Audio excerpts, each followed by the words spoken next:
What is up, guys? Back in today with another video on the channel, and today I'll be doing another tier list video, this time for ranking all the main characters in every anime I've seen.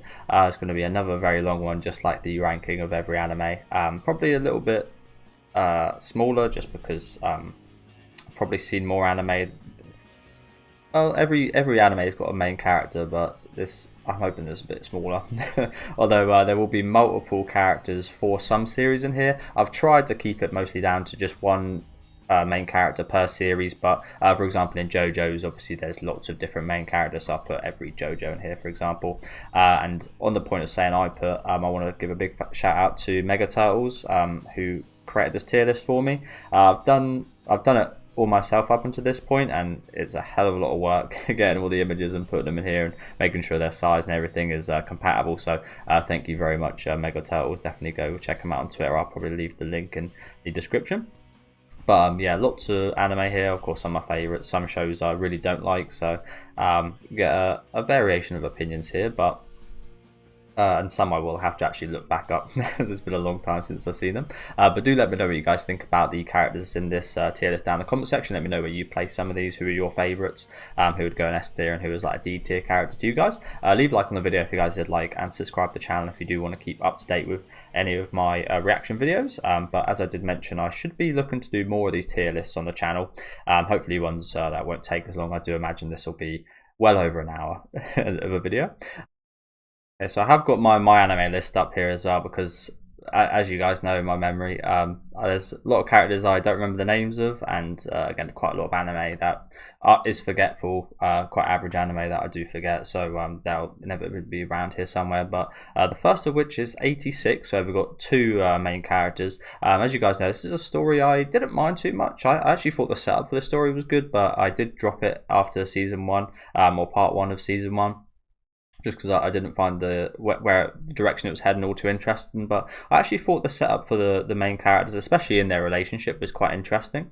So as much as I would probably put the anime in a lower tier, I actually again do think I think it's Nozen and Melise. I could be getting that wrong, but again I actually think both of them, they have an especially interesting dynamic between the two.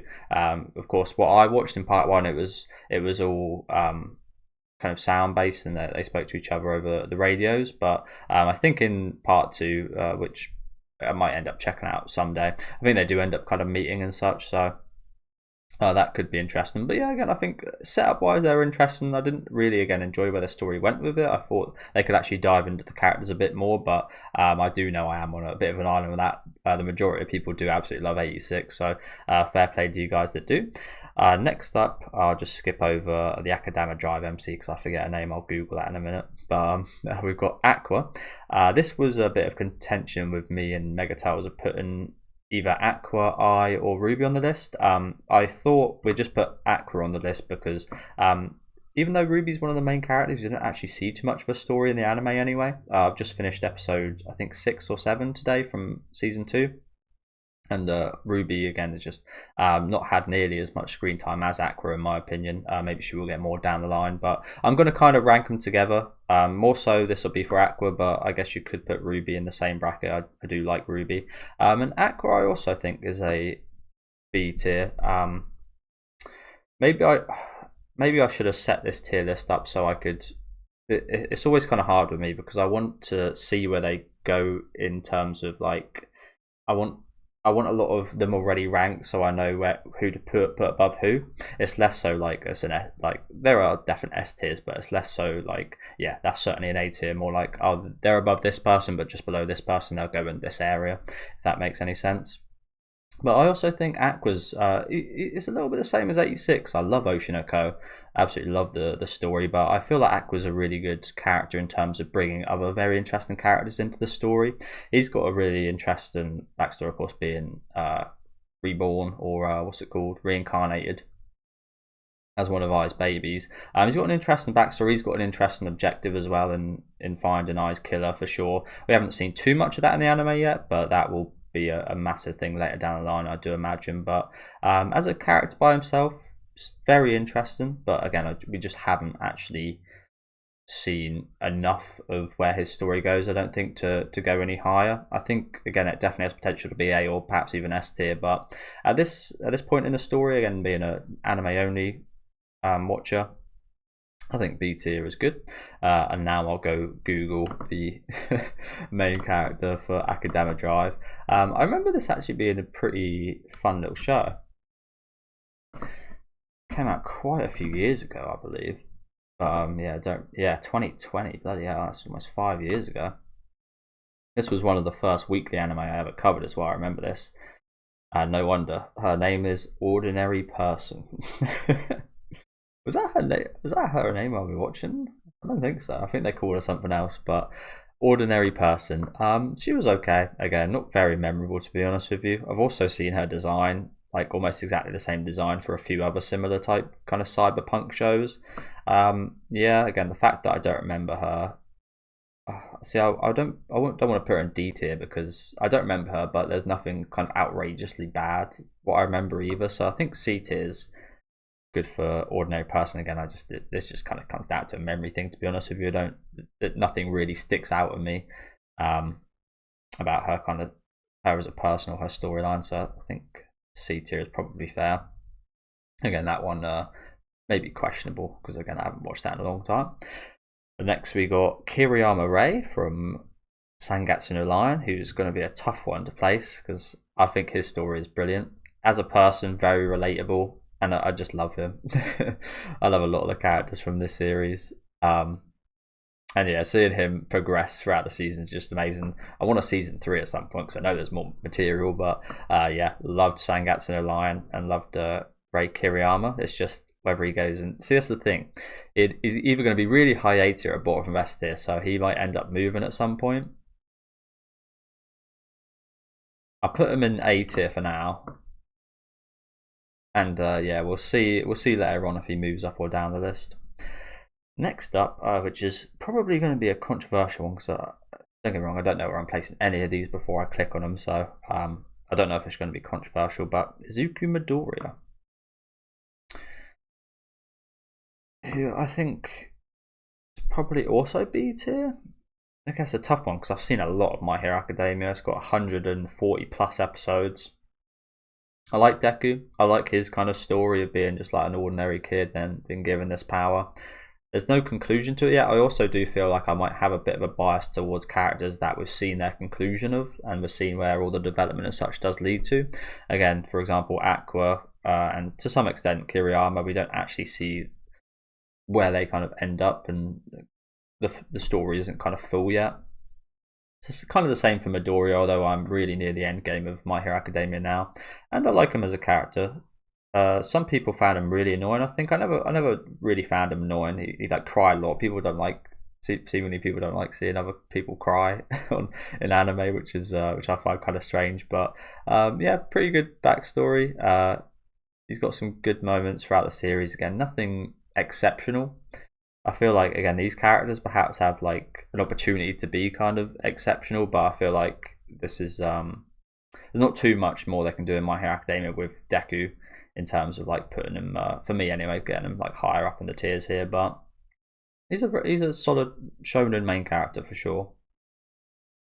And next up is another one which I was kind of iffing and umming about with Lawrence. I'm also going to kind of rank Hollow with Lawrence because they're both kind of the main character, but we do get a little bit more out of Lawrence, I feel. So yeah, let's just take this as a bit of a Lawrence and Hollow rating, and I'm also going to put them in B tier.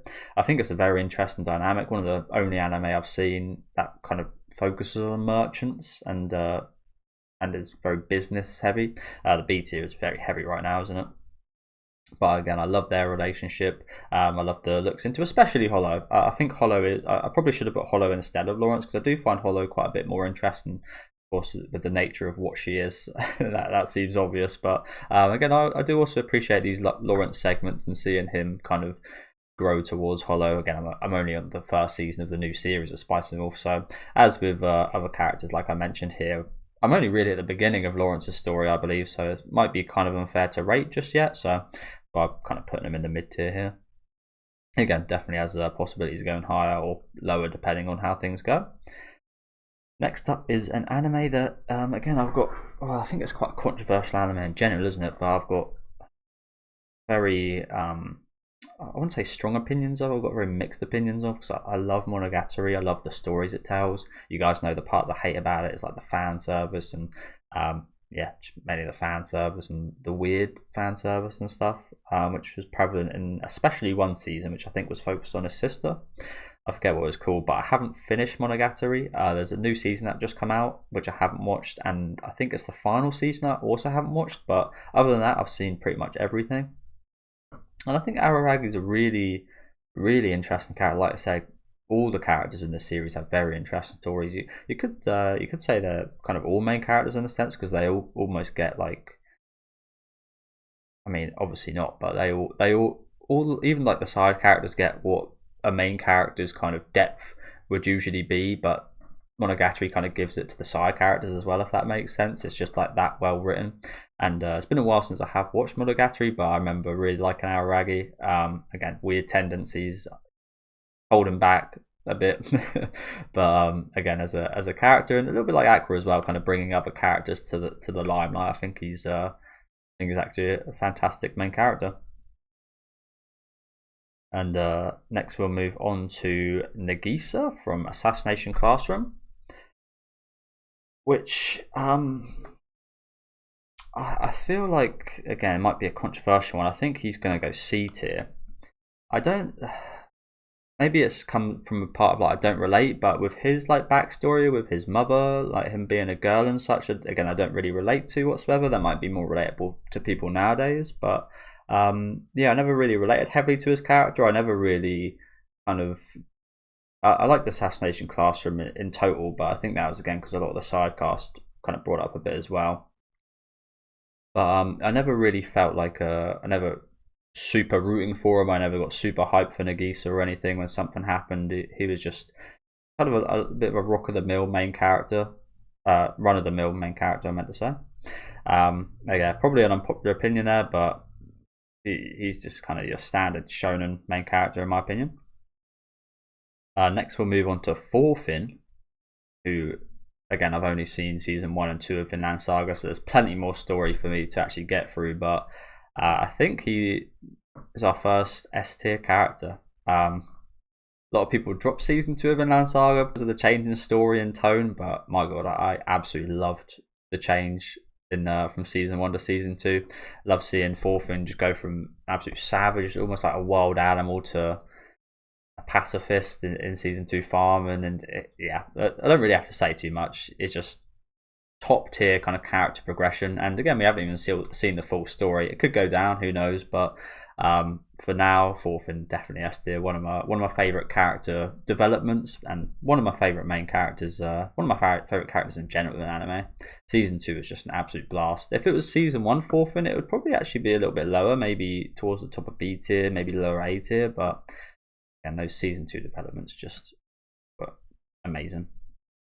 Okay, next we've got one that I will have to Google because I did drop this show. Unfortunately, I wasn't a big fan of it. I forget what it's called now. Zom 100. So I will have to Google this guy's name. I think this had a few production issues. That wasn't why I dropped it, but so it's Tendo Akira. I think this guy is from Zom 100. I could be wrong about that. Have a little scout through.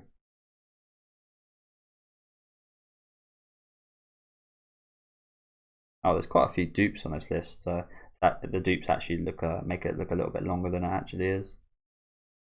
Good. Yeah, I think that's him.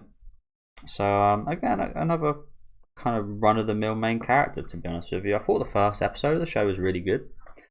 I'm hoping this doesn't devolve into me just like kind of rating the shows, because I've already done that. But yeah, just I didn't really find any of the characters in the show that interesting. I thought the girl seemed interesting, but I never got a chance to focus on her too much. And yeah, just don't really have much to say. Don't remember too much about the show. Wasn't too big a fan. Next up, we've got another kind of controversial anime, I guess, in Sword Art Online. this one's a kind of tough one because nostalgia wise, this was one of the first anime I ever watched. One of the first anime that got me into anime. I remember really enjoying the first season. To a point, it did kind of get a little bit disappointing. I feel like a lot of shows like this get that way. What kind of a bit like Shangri-La Frontier, where everybody wants like an anime that depicts like a real kind of big like RPG like game, but everyone wants that, including me of course, everyone wants that to be in like their vision of what their favorite like RPG and such is, and it just inevitably goes in the author's direction and goes with things you might not like season 2 for example just went in a way left field direction. That's when I kind of started drifting away from Sword Art Online, then it started focusing more on the relationships and such, which when I first started watching anime I really didn't like. Of course, as you see a fourth in here, that's it's one of my favourite things actually nowadays. But when I first got into Sword Art, I was like, where's the sword fighting? Where's the cool kind of level up and stuff go? But again, nowadays I might actually think different towards that. But as a character, Kirito, I guess he's quite run-of-the-mill as well, to be honest with you. I don't remember anything majorly standing out. I did find the development of him and Asuna, I think her name is, kind of getting married and such, a little bit interesting. But again, I don't think there's anything too special within his character to place him any higher than C tier. A lot of this, I'm going to try and explain my opinions, but a lot of this just is kind of going off vibes. To be honest with you guys, how I feel like emotionally and such towards a character. Do I resonate with them? Do I like them? And then kind of rank based off that. Next up, we got Guts though, and Guts is also going an S tier. Where an S tier is a question. I'm gonna try and kind of rank them at the same time as well. So towards the letter, whether that be S, A, B, C, or D, is higher. So further down it goes is lower. So yeah, I'll just have a little look through that quickly actually. So yeah, we'll put Aqua up here. We'll put Lawrence up here as well. And these, now will it be Guts or Thorfinn? Cool. So I do actually see there's probably going to be quite a lot of S tier characters in this tier list as well. Cool, this is tough. I think I'm going to go Guts because I've read all of Berserk pretty much. I've got just a couple chapters left, and in himself, Guts is just like, yeah, it's amazing what he's been through and what we've seen him go through, and just feeling that empathy towards his character, feeling what he feels. I think it's done absolutely brilliant in Berserk. But again, he's another character that kind of amplifies other characters. I love his interactions in what's the arc called? Lost Children, I think it is. I thought his scenes in that, I think in general that arc is my favourite in Berserk. And I think again some of the stuff he says in there and how he kind of I wouldn't say he's like a father figure, but like as a tutor kind of figure, I think he's just absolutely fantastic. But yeah, not too much needs to be said about Guts. He's in the top of S tier for now. Next up, we've got Meliodas, and again, I don't want this to be a thing of. I really enjoyed season 1 and season 2 of the Seven Deadly Sins, but season 3 and afterwards, I don't like whatsoever. I don't want it to be a thing of, oh, because I don't like it whatsoever now, he's going to go low tier. I actually thought he was quite cool. Again, story-wise, I don't remember anything major as a character that he went through that I majorly related to or made me really love him. But I did like him as a character. He's just one of those like likable characters. I thought that about pretty much everyone in Seven Deadly Sins. Actually, they're all just quite likable people. So yeah, just off vibes, to be honest with you. I think B tier. Yeah, towards the bottom of B tier. Like I said though, I haven't seen anything past season 3, and there's a lot past season 3, so there's probably lots of character moments and such that I won't be kind of rating here. So don't so take it with a bit of salt is maybe what I'm trying to say. Okay. Next up, we've got Legoshi, which is actually an anime I need to rewatch. Beastars. I've watched season 1 and 2, and season 3, the final season, is coming out soon. I've watched season 1 twice, but I've only watched season 2 once, so I need to rewatch season 2. But especially from what I remember from season 1, I really like Legoshi. Again, very relatable character. Obviously, getting into Beastars is a bit weird because it's like, oh, I'm watching a furry anime, but no, actually, you're watching an anime about really good characters, about again, ironically enough, very human like characters, even though they're their animals. It's a little bit like Odd Taxi in that way. Both of those shows are fantastic. Hopefully I'll get to rate Odokawa later, but yeah, again, related to him a lot, rooted for him the whole time, and again, just very interesting kind of journey that Legoshi's on. Again, I forget quite a bit plot wise because I need to rewatch season 2, but yeah, I remember really loving Legoshi. Okay, next up we've got Ragnar from Ragnar Crimson. Probably going to go in C tier as well. Probably was the topper end of C tier. Again, I didn't really have any major feeling for him as a character. I thought Ragnar Crimson in general was alright. I did end up dropping it, but that was more so because I just had a lot going on that season. More so than I didn't really like the show. But as a character, he was alright. He was alright. Yeah, don't remember too much other than that, to be honest with you.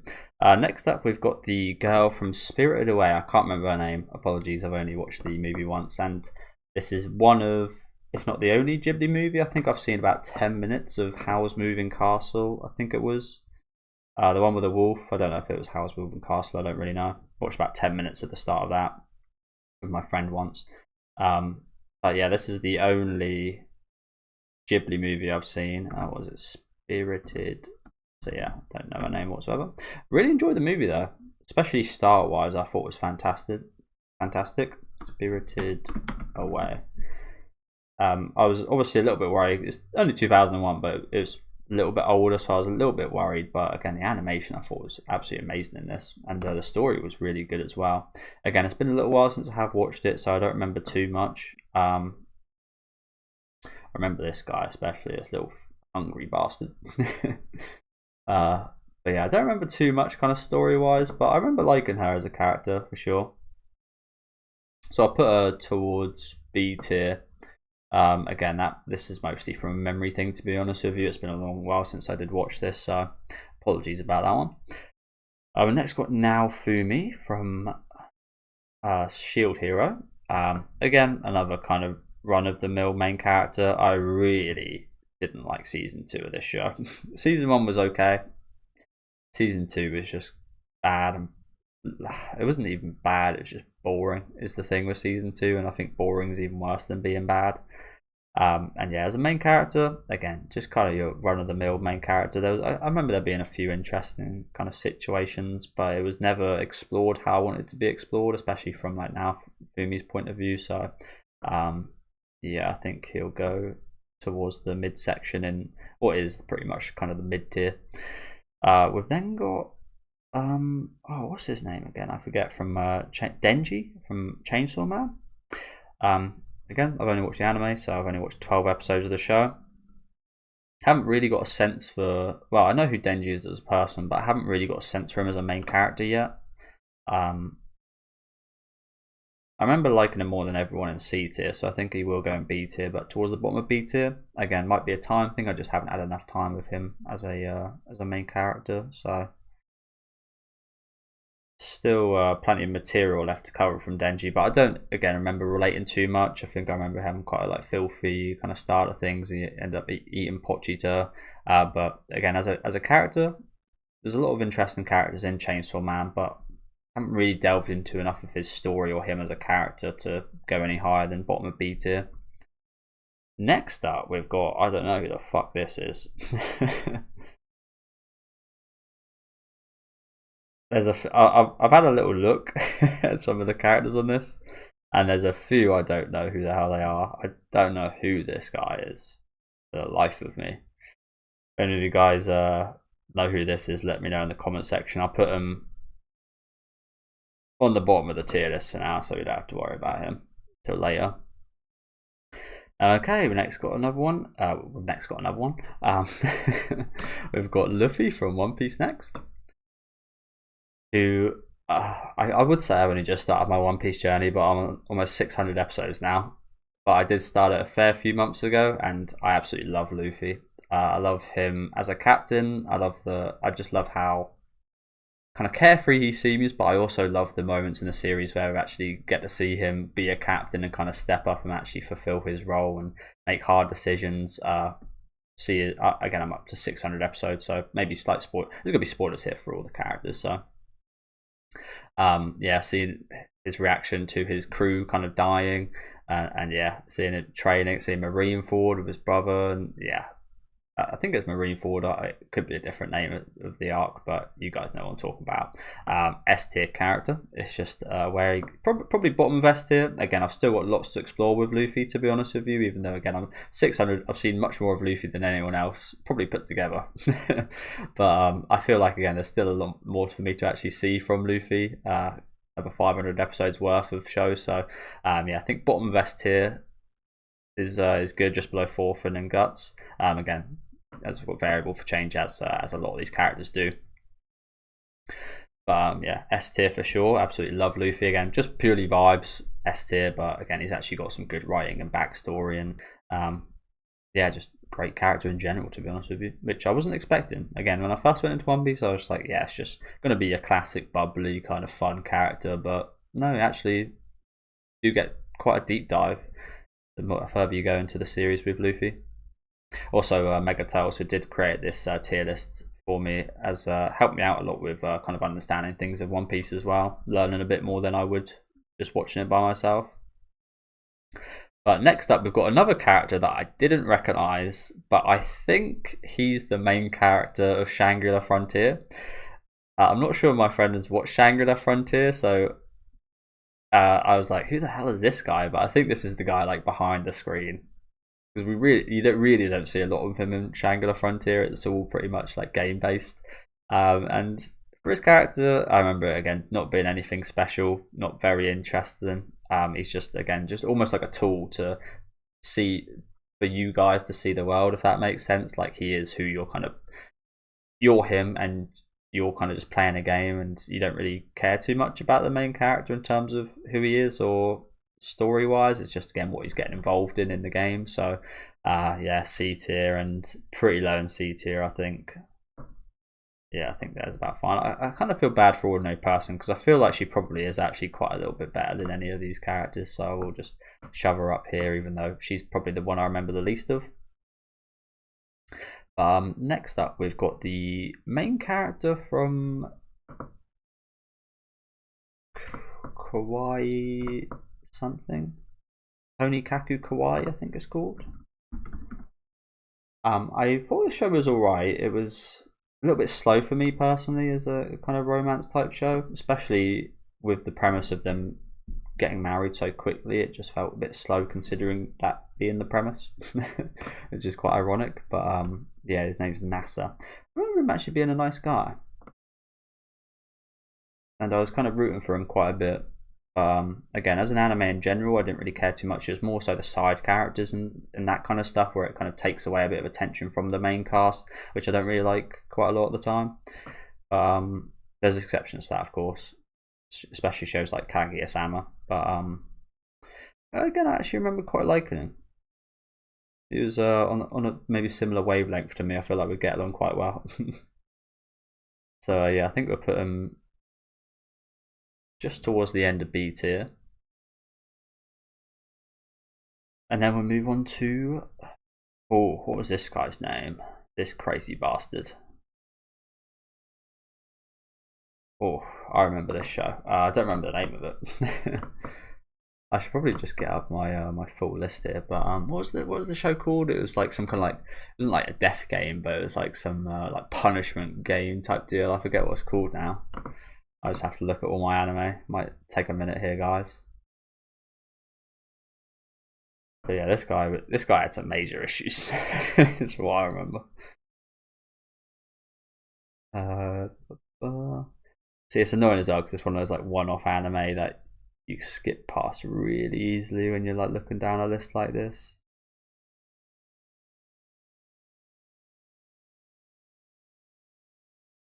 But I did have quite a bit of fun with that show actually. It was definitely like, it was almost a bit like so bad it was good. I think a lot of people liked it unironically, but I liked it quite ironically. Like it was again a bit like B horror movies. It was like so bad it was actually quite good.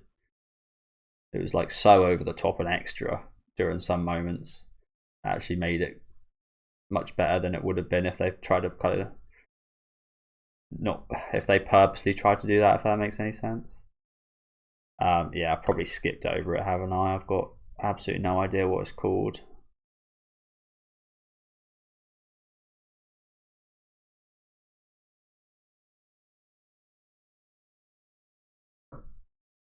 Oh wow, look how much is left on the scroller.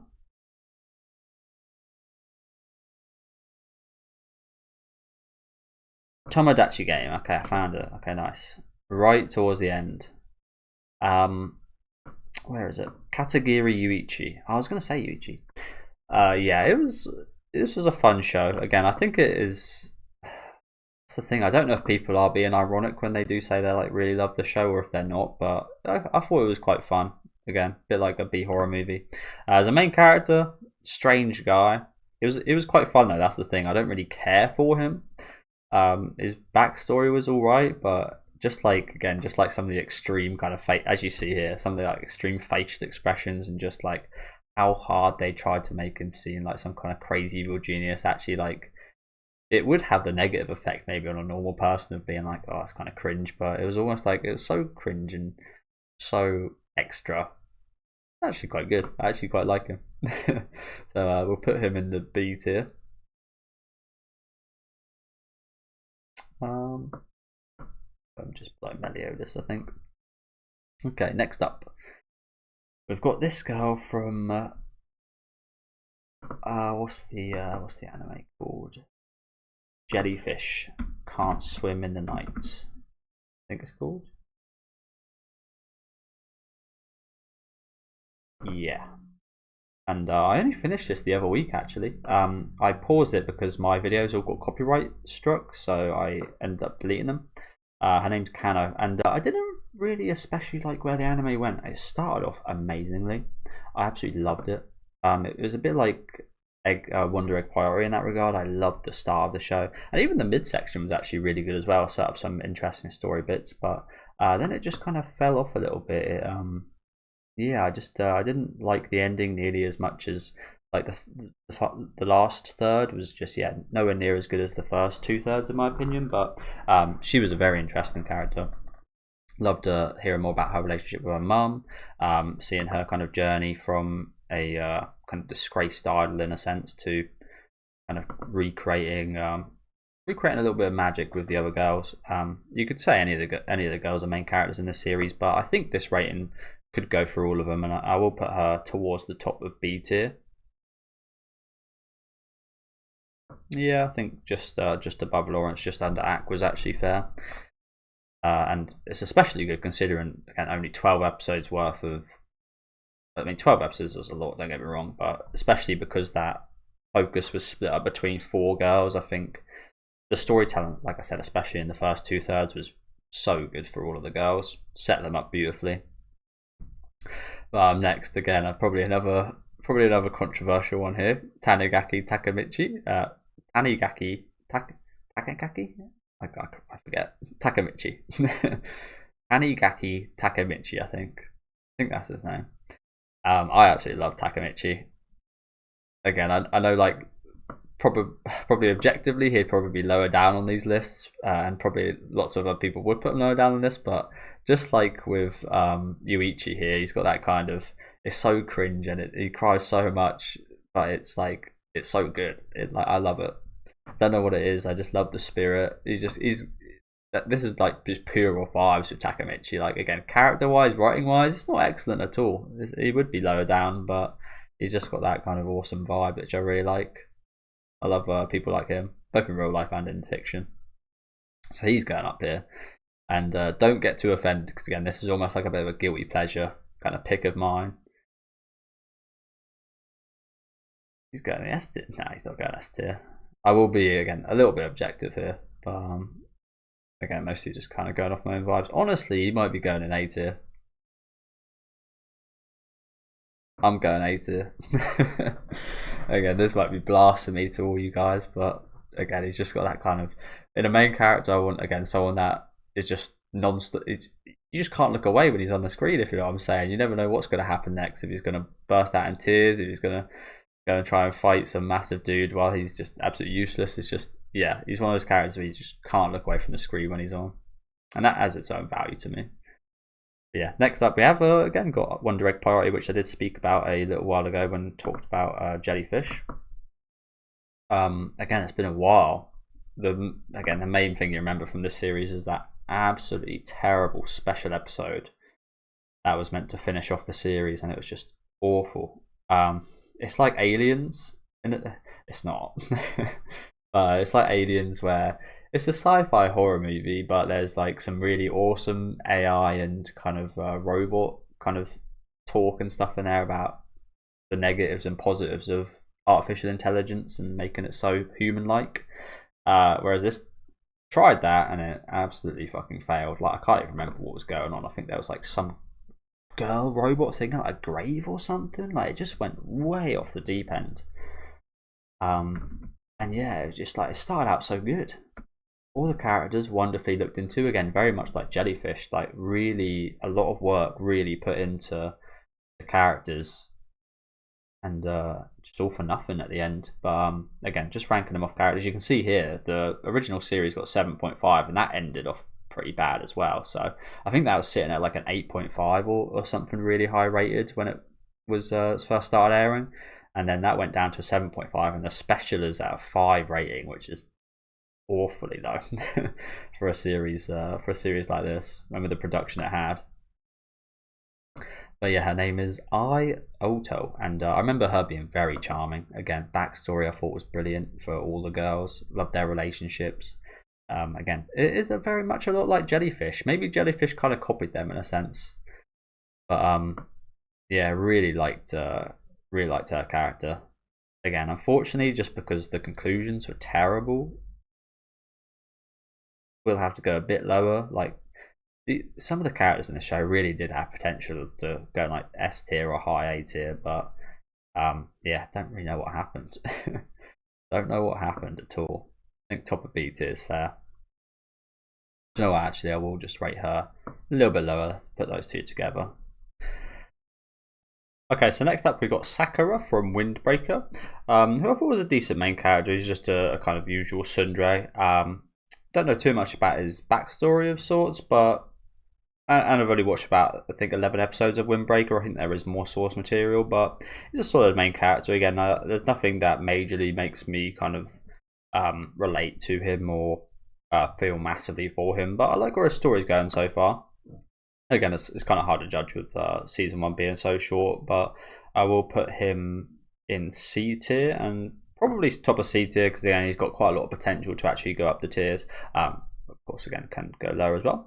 Next, we've got Ayano Koji, which is almost like version 1.0 of Yuichi. Yuichi's kind of like a more crazed version of Ayano Koji, kind of like the genius, but the genius that's kind of hiding in plain sight.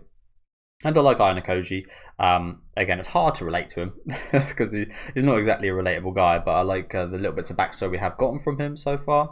I think he's one of those characters that a little bit like, again, like Blasphemous to say, a little bit like Takamichi. He's just like a pleasure to watch what he does on the screen. It's not as kind of crazy as Takamichi. It's almost like in a totally different way. It's just like more interest of like what the hell is he going to be planning next and such. It's a very entertaining MC. Again, I don't know too much about his backstory and such. Again, I don't really relate to him, but I can appreciate him on an entertainment level for sure, and I think he does go up quite high. I know there's a lot of stands of characters like this, like these kind of like evil. Okay, it's not exactly evil, but these kind of geniuses that kind of hide.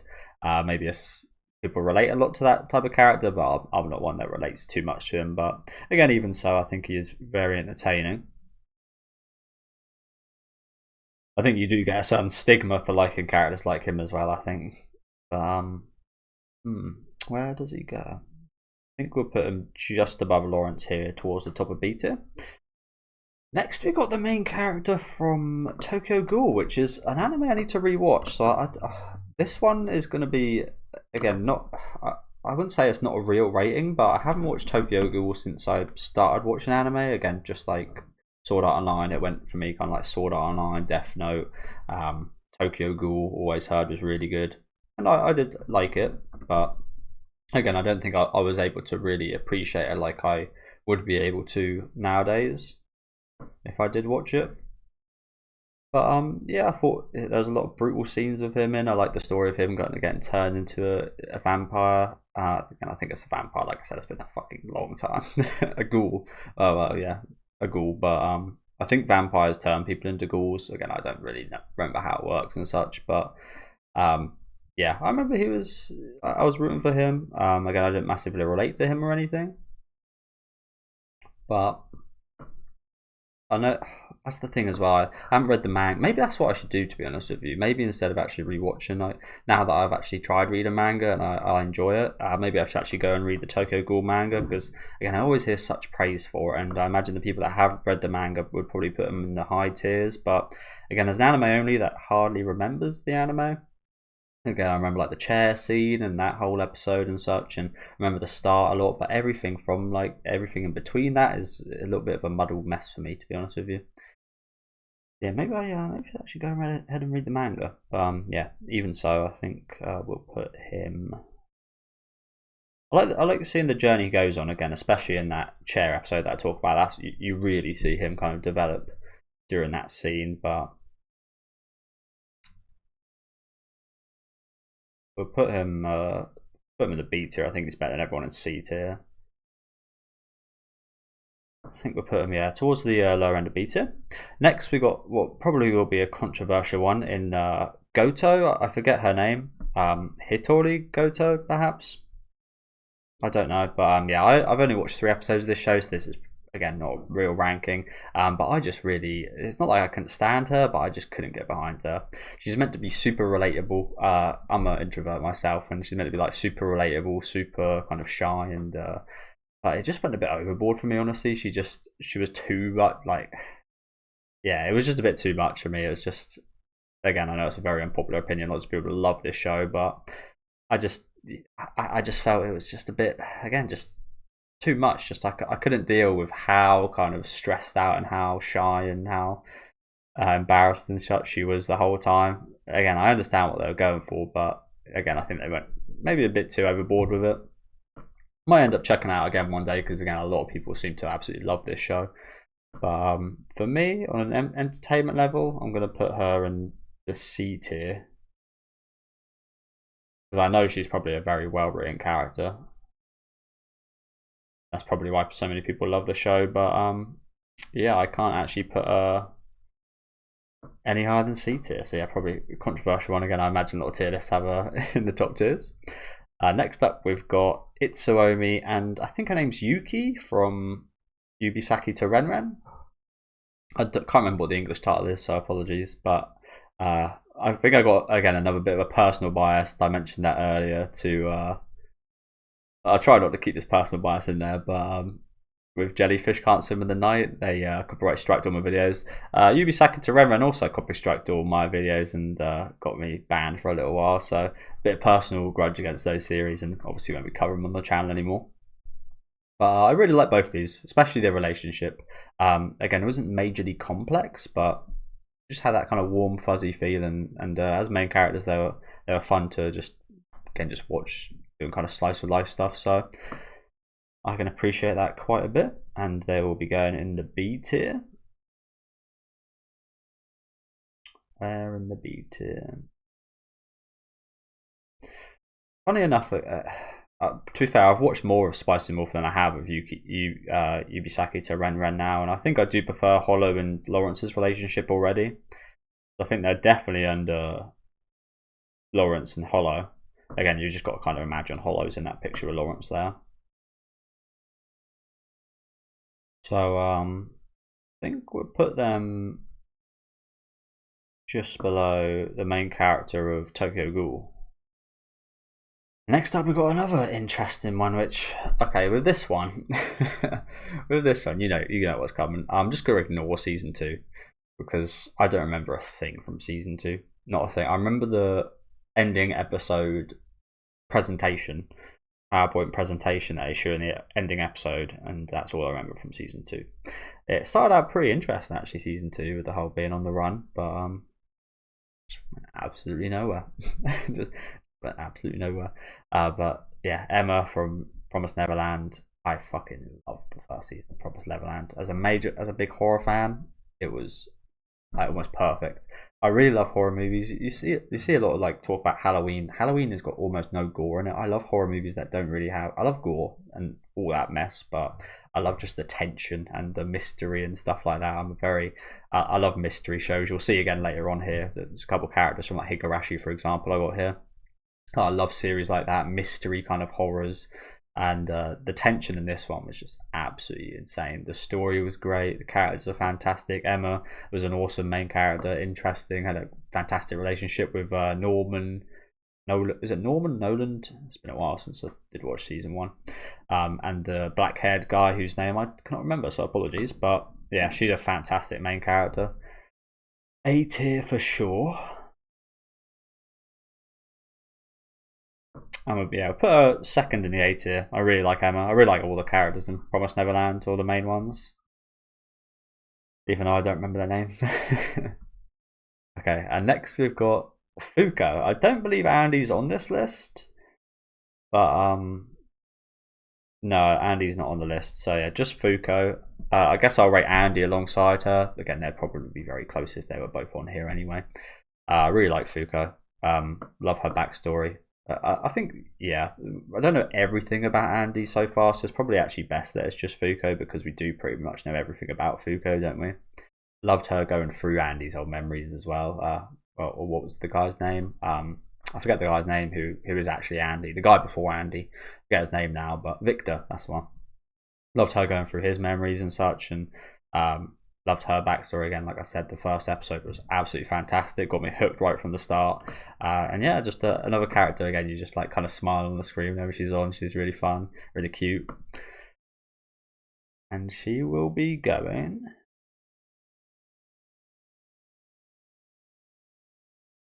at the top of A or towards the top of bottom of A or towards the top of B.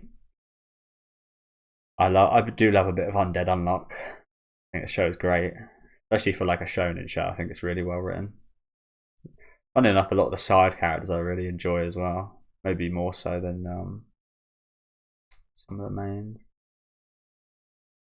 Yeah, you know what? Top of B tier. I can't figure out whether to put her in bottom of A or top of B, so I just put her top of B.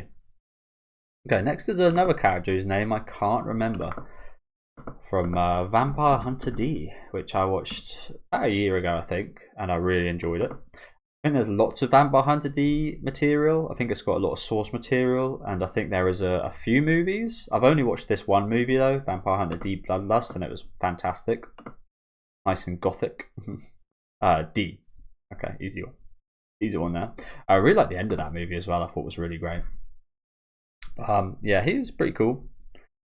Just that kind of cool, kind of mysterious like character. Again, there's probably a lot about him that I could know if I watched more material, but just based off that one movie, I liked him. Again, I can't say anything too much because again, I didn't really see too much kind of character progression or even learn too much about him. He was just a pretty cool guy. So I think I'll put a B tier. I think we'll put him, yeah, just towards the end of B tier. Again, probably slightly unfair because I've only ever seen like 100 minutes of him, and mostly it was just like that 100 minutes was like setting up a whole movie and other characters and such as well. So oh, I forgot I had the song on my playlist. I've never played this game. I love this song. Usuda. Okay, next we've got Ushioma Battle. Ushu. So I always used to say Ushiomiya, but I think it's I'll get it up. It was not how I always used to say Ushiomiya because I just thought that sounded really natural. What's it called? Umineko. And this one is another one which again you can take with a pinch of salt. I've only ever read not 2 volumes. Yeah, is it 2 volumes? Read 2 chapters. I think there's like 8 chapters. I've only ever read in manga 2 of those. I've played through one of the. So that's the thing. It's a whole mishmash. All right, so I'll start from the start. I started with watching this anime, which I actually thought was really good. I actually really enjoyed this anime, but I saw loads of comments about people hating it and saying it was a terrible adaptation, which is understandable considering it was trying to adapt a visual novel that was so many hours long. But I really enjoyed it, but I did get told to stop, I think, before episode 20 because there's be massive spoilers if I were to read the manga or play the visual novel. So I then went from episode 19 to play the visual novel from the start, and again I think I got up to like the 5th chapter. Like I met Angie and so on. I don't want to spend too much time on this, but yeah, I met like Angie and saw her trying to like become a witch, and that was when I stopped watching that. And then a couple of years later, I've started reading the manga, which I've had on hold for a long time now. I need to pick back up, and I'm only on the 2nd volume of that. I'm pretty sure 2nd or 3rd. So yeah, it's going to be a bit skewed because again I don't know how the character's kind of story ends and such, but Battler's a pretty cool main character. I've never played Phoenix Wright Detective, but I imagine it might be something similar to that. Like I said, a bit mysterious, kind of a mystery, just like a mystery main character, which are always interesting because you are kind of fitting in their shoes. Like when you say you relate to a character, you kind of have to kind of be Battler when you're watching Umineko. And yeah, I like him. I like his family a lot. He's got a good relationship with his family, and yeah, he's a nice guy. Again, I don't know too much about his like a major amount of his backstory or where his character arc goes and such. Like I know something happens with Beatrice, but I haven't got to a point where I like find out too much. So this is probably an unfair ranking for me ranking him. But just off what I've watched and what I've kind of played through, I think we put him in the middle of B tier. I think there's quite again. I think Angie becomes a main character as well, so she might be in here somewhere, but I especially don't feel like I can rate her too much. I only had limited experience. Okay, next up we've got Osamu, and it's funny, this picture is like, it's not good. He's not even in the middle of the picture, but funnily enough that kind of like suits him a little bit. So yeah, we got Osamu from World Trigger. I think Kuga's a main character of World Trigger as well, but this I kind of rate them both here, I guess. I think Kuga's backstory is really interesting, and I think World Trigger in general is a really underrated show. First season was decent. The thing is about the first season, it didn't have good animation to go with how many battles there were, whereas in season 2 and 3, it's just, yeah, it's been absolutely amazing. But I think it's going to be a long time till we get a season 4, but Osamu's cool. Again, I love his building of relationships, and he's just like a bit of a stalwart main character. Again, there's nothing majorly interesting about him, but I do find myself really rooting for him. I do really like Osamu. But again, it's one of those more kind of vibe things rather than well written, like objectively type deals. So he's going to be going in the B tier. Oof. Where in the B tier is he going to go? Wow. This is a tough one. I doubt many of you guys have watched World Trigger, to be fair, but I don't know like the I don't know, somewhere in the mid B tier, but it's a hard one to rate actually because there's a lot of characters in World Trigger as well. A lot of characters. So we'll put him here. Okay, next up we've got Aijiro Shinpei, who a little bit like Battler actually. I find that again another kind of mystery show main character, and again I always find those interesting. So and Summertime Render is one of my favourites as well. It went under my radar. I was gonna watch it when it came out, but I saw the cover, and the cover with them with like, I think it was like a wrench and like a drill and some like tool, like building tools and stuff. I was like, what the fuck is this going to be, some kind of weird shonen random tool battle show? So I was like, no, I'm not watching it. And then I saw the ratings for a week and I was like, wow, this show must be fucking good if it's got that premise and people are rating it this highly. And then I watched it and it's like, oh, as a fan of Higurashi, I totally fucking get why people love this, and I absolutely loved it. I did find the ending a little not as good as the build up, but the characters are all fantastic. I think Aijiro is an amazing character to see through the lens of. I love the way the kind of looping thing works with his kind of ability of like catching up. It's been a while since I did watch it, but I think I actually remember a lot of it really well because I love the show. I want to watch it again, but like I don't want to. I wouldn't say take away from that first experience, but like that first time you watch Summertime Render, it's kind of like one of those special things. As cringe as that may sound, but yeah, I love Aijiro Junpei. I love the girl as well, the dark haired woman. I forget her name, but Ryunosuke, I think her name might be. I love what she's got going on with her brother. Yeah, there's a lot of really awesome characters in that show. So he is going to be going in A tier. Again, I don't think there's anything majorly well written about him enough to go in the S tier for me. But yeah, loved it. Loved it. It's not as horrific at all. It's not really a horror. There's definitely like bits that could be considered horror with the whole clones and such. I would also say it's maybe a bit like Emma as well, but again, much less horror and more kind of mystery.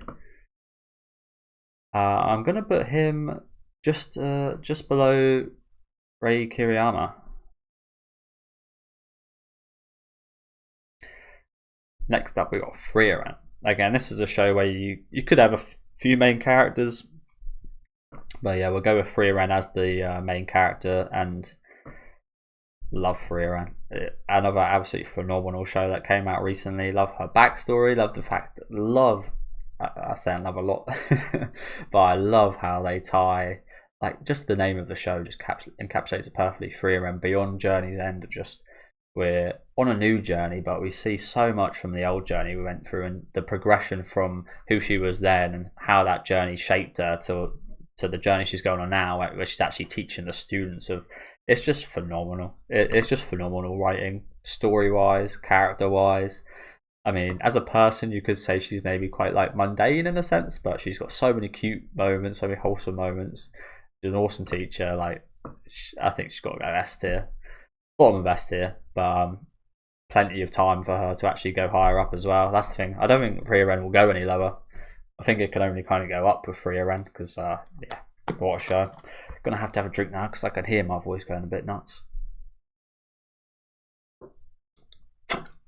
But yeah, Frieren, top class. If any of you guys are interested, I probably would put Fern and Stark probably around the A tier. Fern probably higher than Stark. I think Stark might go a bit lower A tier, maybe high B tier. And yeah, probably put Fern towards A tier as well. But yeah, Frieren, phenomenal show, phenomenal character. Next got the main character from Tower of God, whose name I can't remember, and I don't really care to remember because this was basically just a battle show. I don't remember much story whatsoever about this, and I don't remember caring about the show in general whatsoever, nor the characters. So he had like some sympathy stuff going on with his grandpa being in the hospital, I believe, but that's like, it's not very well written. I don't know. Bottom of C tier, and yeah, probably you can see the D tier hasn't been used yet. I'm probably gonna put characters I absolutely hate in D tier, but to be honest with you guys, I can't really think of any main characters especially, that I absolutely hate. Like none come to mind really, so D tier might just not get used at all in this video. We'll put them above these two. Yeah, we'll put them there. I don't remember. First thing about him other than he fights, and his dad's in the or his granddad's in the hospital, I think. I don't know. Okay, next up we've got Rimuru Tempest, who's an odd one. I never really felt too much of Infinity 4. Again, it's another one of those game type shows where it's like your RPG fantasy in like anime form a little bit. Yeah, I've never really felt too much for like a connection or anything towards Rimuru Tempest. I do think he does serve quite well as a main character in terms of this show is very kind of political based, and I did drop the last season just because yeah, it did get a little bit stale in my opinion, just too in-depth storytelling, which you'd think there wouldn't ever be a thing like too much storytelling, but with this show there is. I do find that quite interesting though, and it's unique for sure. So I think Rimuru actually goes above C tier. Because again, quite a bit of that storytelling is well written. Some of it just almost feels like filler, just like you're padding an essay with extra words. I think yeah, we'll go high up here. I think we're yeah just below Itsuomi and Yuki. I think we'll go there. Okay, next up we've got Kamijo Toma, who's another unique main character. Very unlucky. It's been a long time since I watched any of the certain magical series. You know, I would have thought there would have been another weekly series by now after Railgun T, but yeah, I heard nothing about anything to do with Tawaru as of late, which kind of sucks. Yeah, he's again pretty unique MC. Funny, actually does get explored quite a bit. I don't really know too much about like, any of his backstories or anything, but what we see of like his journey, I thought was actually pretty cool. Obviously, there's a lot of focus on side characters in Tawaru as well. There's a whole bunch of side characters in that series, and they're all very very well done actually. They've all got their own quirks and such, little stories, but I do like Toma quite a bit, and he's someone you can actually someone you root for quite a lot. I think he'll go B tier.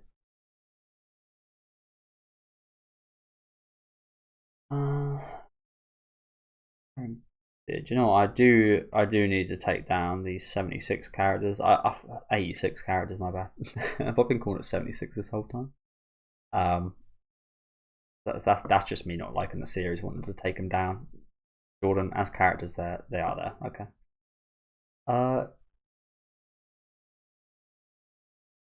Yeah, I think just towards the top of B tier for Toma sounds good. Next up, we've got Lloyd from Spy Family. This can then capture Anya and is it Yuri? I forget her name. Yor, that's the one.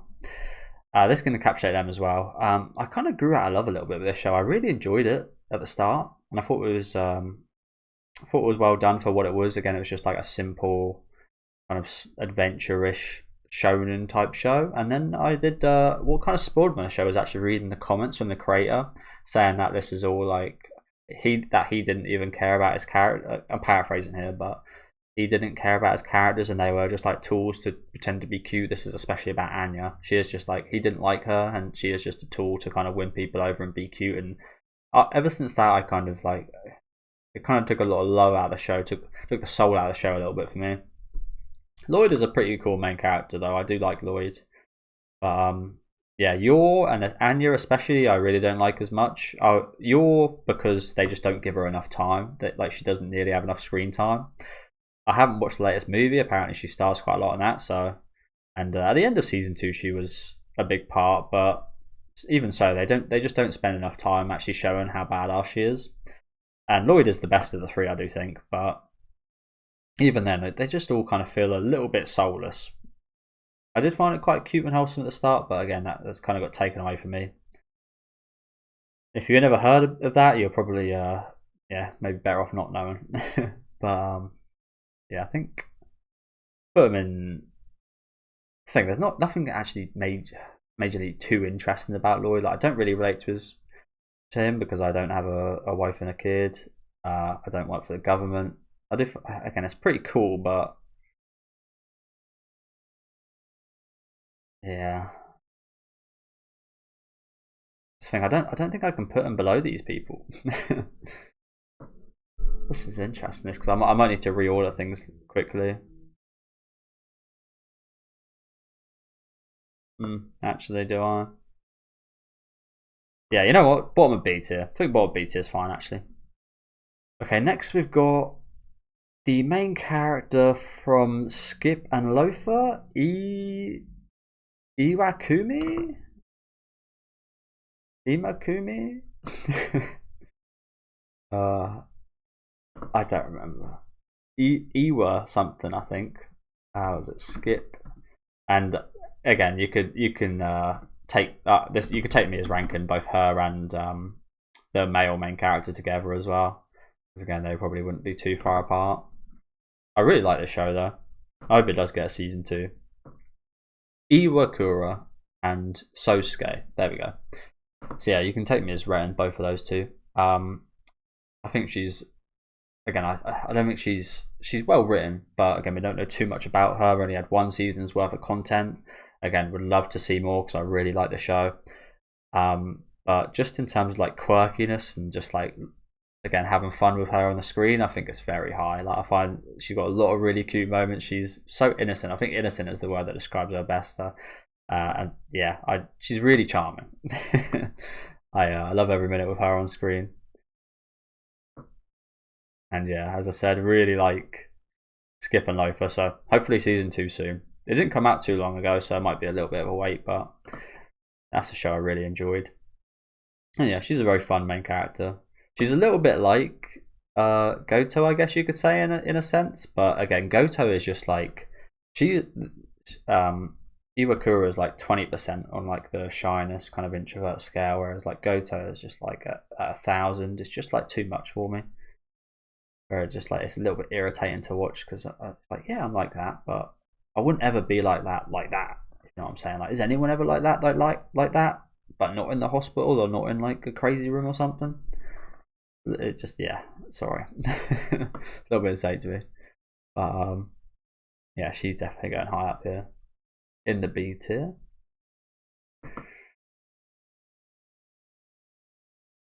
Oh, see again, that's the thing about this tier. It's like Hollow and Lawrence are like the barrier. Thing is though about Lawrence and Hollow, it is Hollow that does bring that up a bit, because I think Hollow, a bit like Iwakura, has got that really kind of have that kind of warm feeling when you see them on screen. They're so cute and so adorable and innocent. Yeah. Like, which one are you gonna rate higher?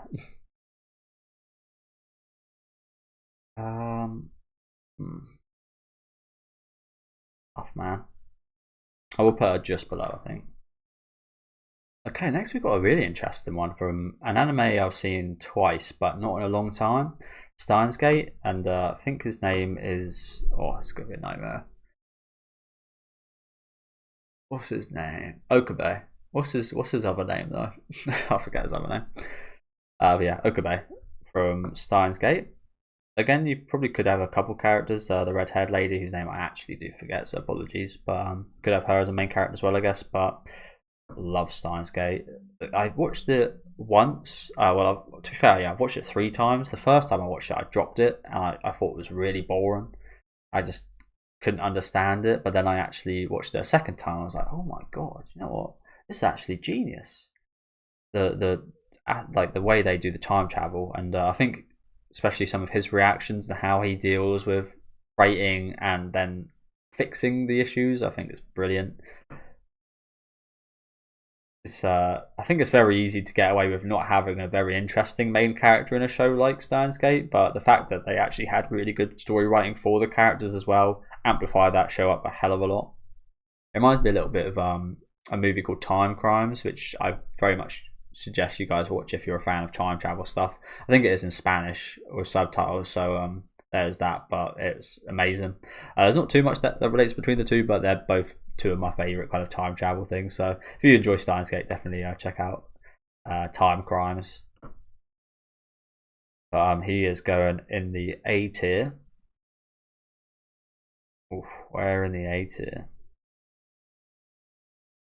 Oh, I think he will go.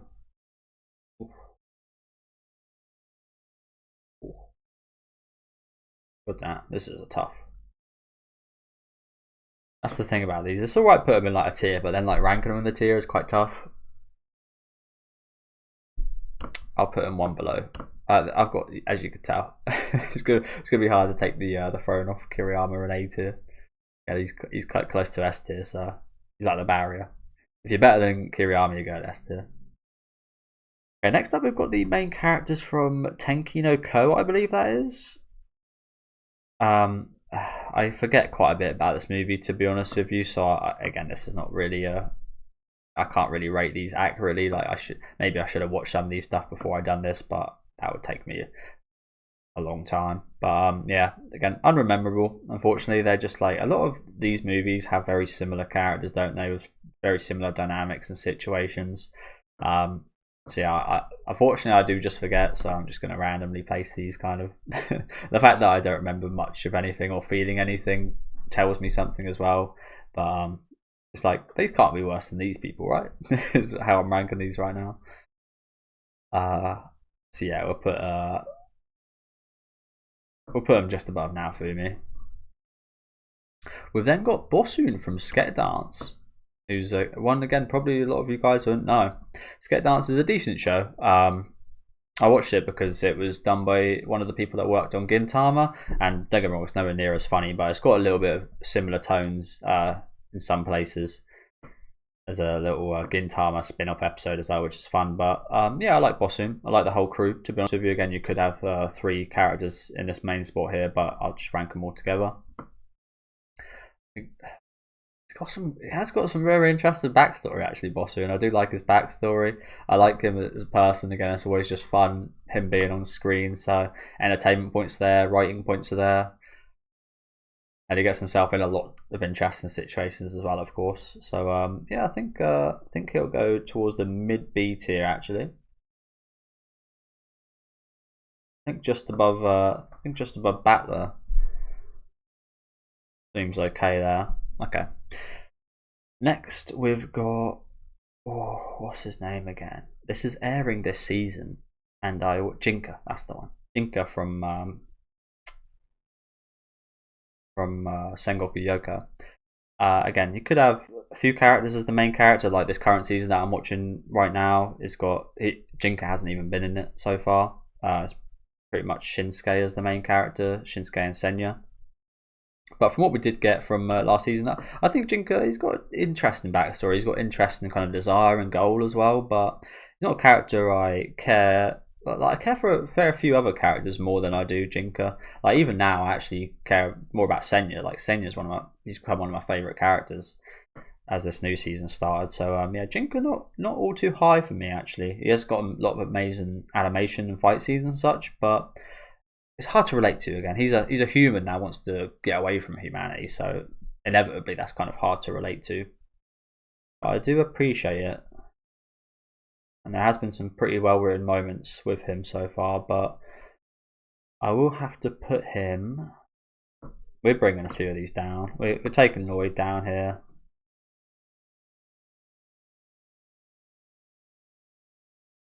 See, it feels bad because Chainsaw Man as a series is quality is a lot higher than many of these. But again, I'm not ranking the series. I'm ranking what we know about the characters. And yeah, Denji, he's also going down. Again, might be blasphemous. A lot of people might have Denji like an S tier or something, but from what I've seen in the anime so far, there's not really been anything, again, too kind of special or stand out about Denji, to be honest with you guys, apart from the action scenes, which when I rate a character like this, action definitely comes in there, like Guts, Forfeit, like all these guys towards the top tiers have amazing action sequences, but that doesn't factor nearly as much for me as it would many people, I don't think.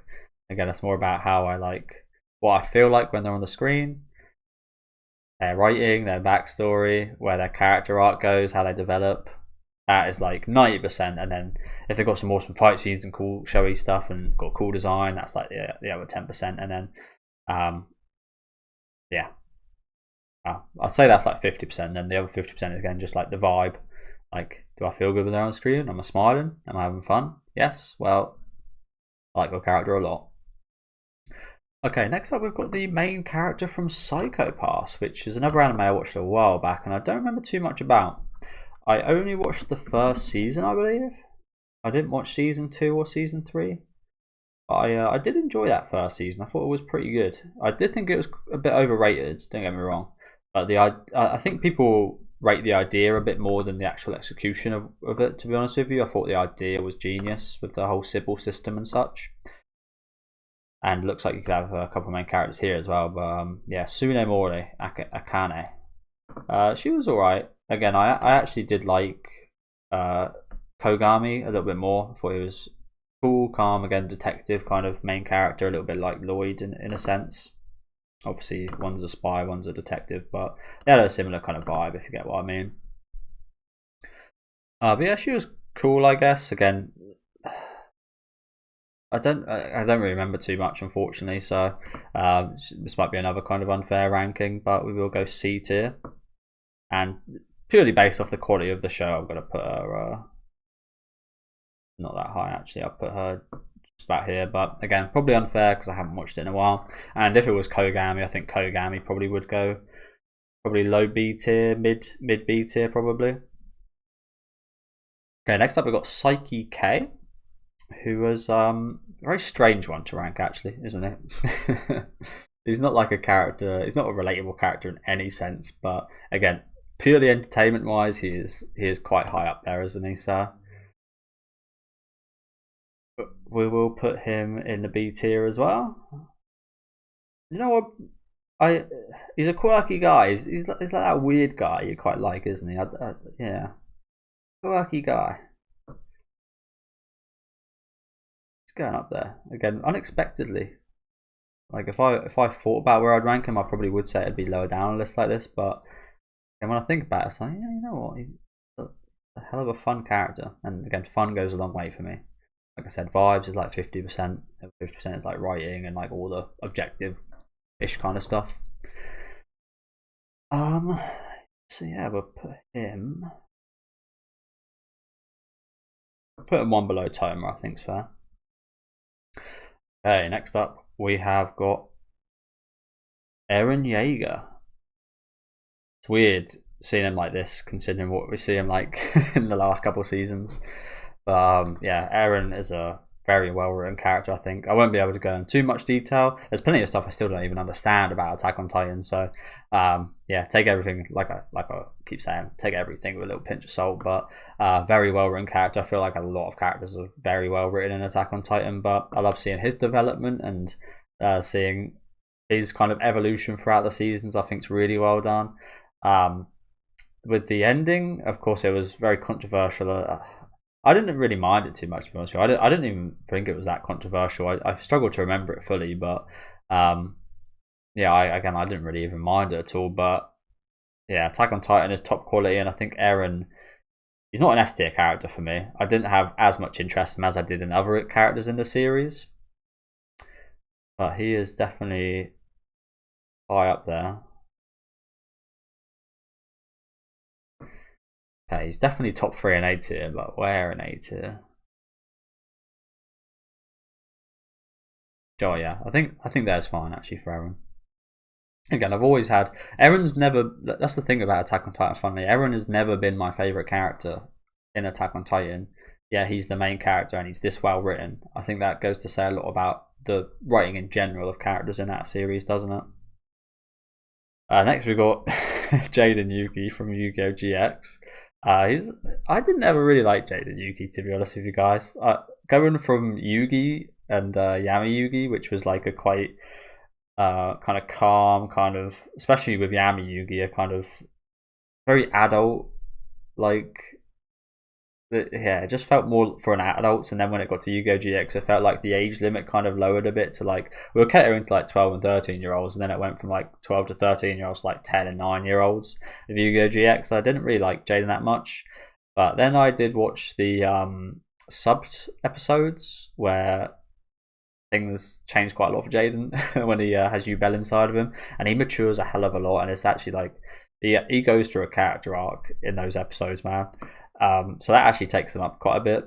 If that wasn't the case, he would probably be in the low C tier, because again, I really didn't like him throughout like 3/4 of Yu-Gi-Oh! GX, but in that last arc, it actually does a hell of a lot for him. I think he will still be going in C tier, just because again, I don't think Yu-Gi-Oh! Characters in general are written awfully well. There's a couple really well written ones in Yu-Gi-Oh! 5Ds, but we will put him just above Goto in C tier.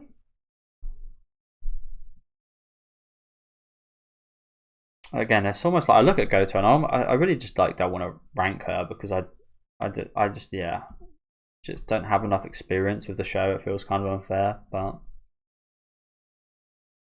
okay. Next up, we've got Bam from Tower of God, which we're watching at the minute, and he's going by the new name Viole.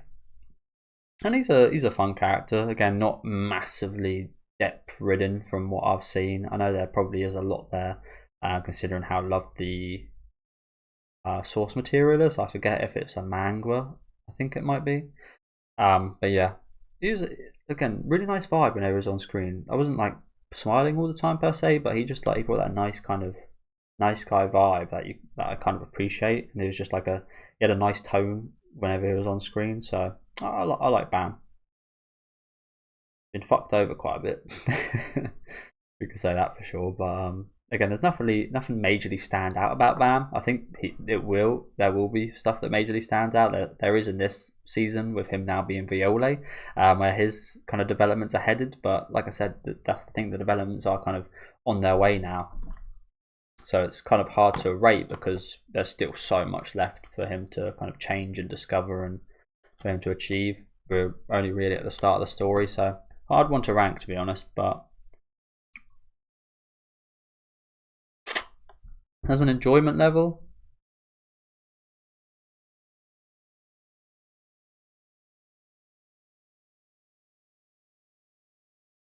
yeah, I think put him in towards the top C tier on enjoyment level. Now, who the hell is this guy?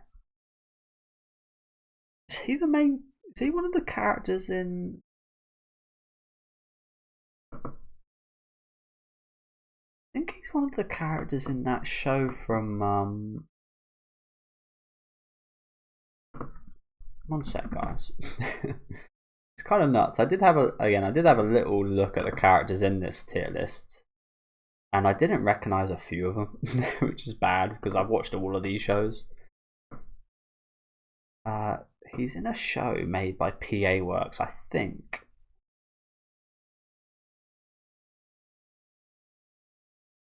Kami-sama, yeah, he is. He's the main man character, Yota from The Day I Became a God, which was a decent show actually. I remember getting a little bit emotional, especially at the end of that show.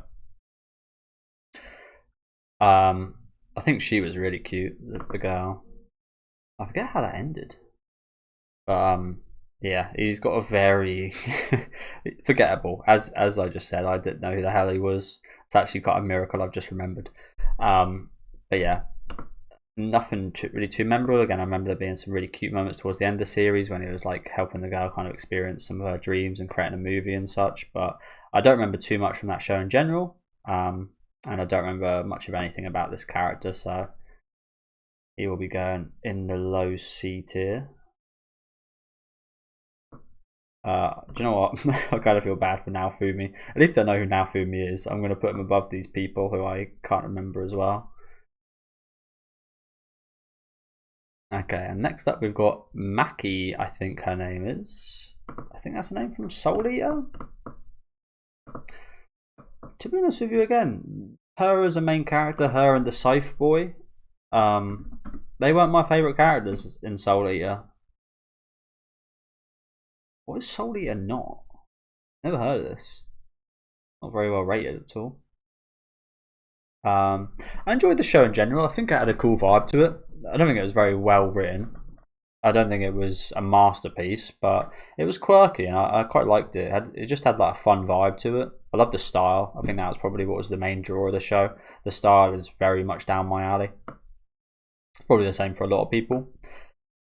Maka, not Maki, Maka or Barn. And yeah, she was alright. Again, I don't really remember too much standing out about her. I actually quite liked both Death the Kid and the Star Kid. I forget his name as well now. I enjoyed Death the Kid and Black Star both more than her and Evans actually, which might be quite strange. But yeah, again, don't actually remember too much. This show was definitely more kind of style than substance, in my opinion. So we'll put her in C tier. I'll put her just below Sakura. Next, we've got another show that I watched.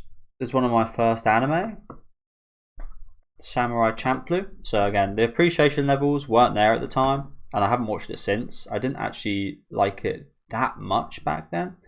I realised it was good, and I liked the action scenes, but on a story level, I don't think I really understood things. Yeah, it's got really high ratings, and I've rated it really good. But yeah, character-wise and the story of the characters as well, I don't think I really understood when I watched it. So this is a show that really needs a rewatch. But again, just based off entertainment and like the fighting scenes and such, which again I don't base too much of a rating off. That gives him some points. Again, I don't really remember actually too much about any of the characters as people. This is another kind of skewed one. Again, I could very much see a big portion of people putting them up here, and maybe deserve to be up here. But again, I haven't watched the anime for a very long time, so we'll put him.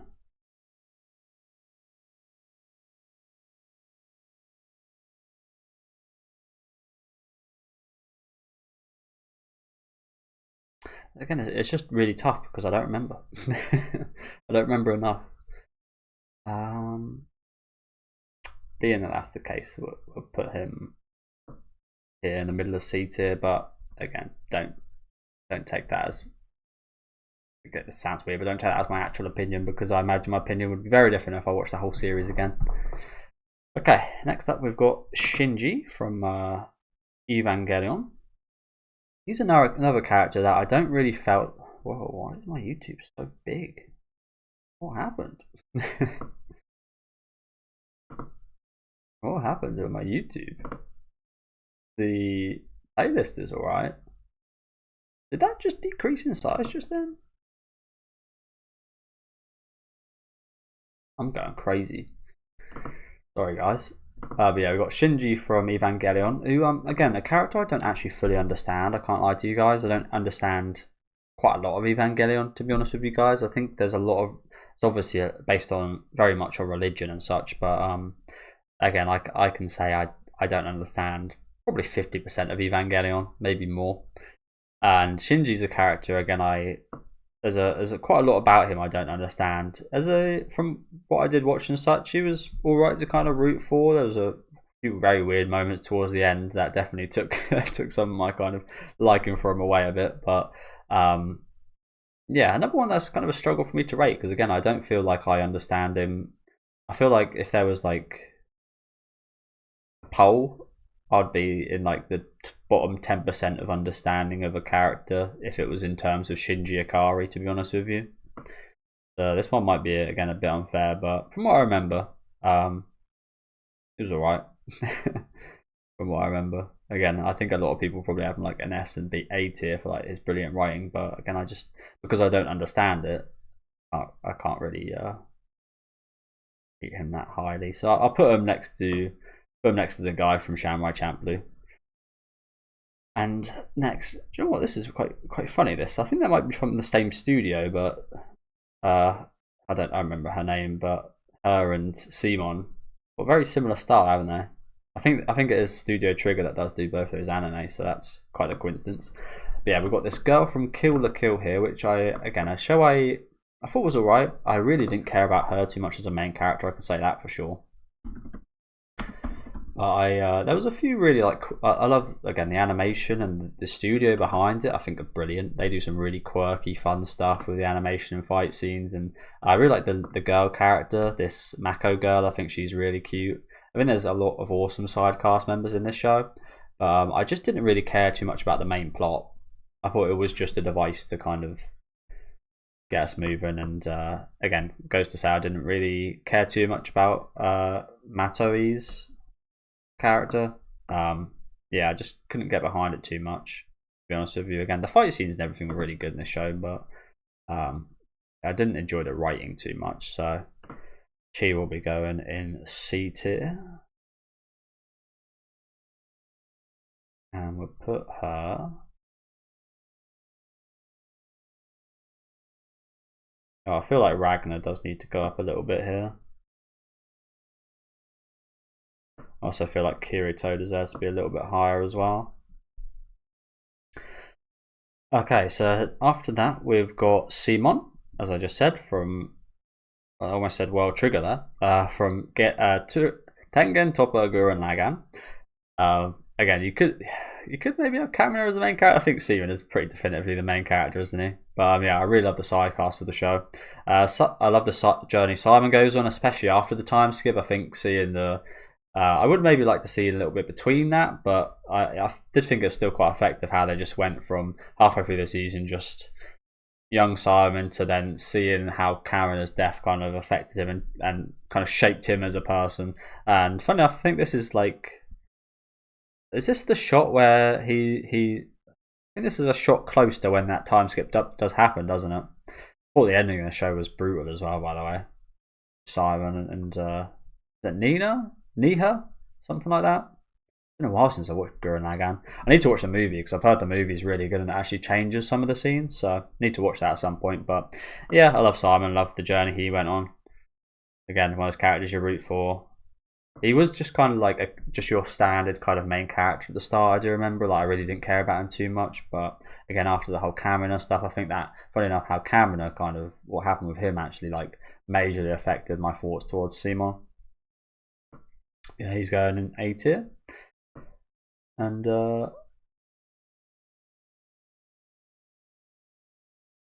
yeah, I think that's just about fine, just above Takemichi again. Like even to me, it looks a bit weird, Takemichi up here. Don't get me wrong, but again, just pure enjoyment levels.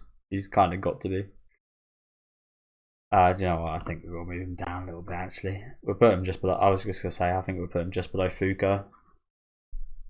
Next up, we've got Yami Yugi, who is, I think, probably the first anime I did watch with Yu-Gi-Oh. That was always my preferred one as a kid. It always went Yu-Gi-Oh. Well, it was, to be honest with you, I think I did enjoy Digimon more, but Digimon was actually like very limited for me as a kid. Like I remember buying a couple videotapes, which were like big VHS things you'd put in a VHS player back in the day.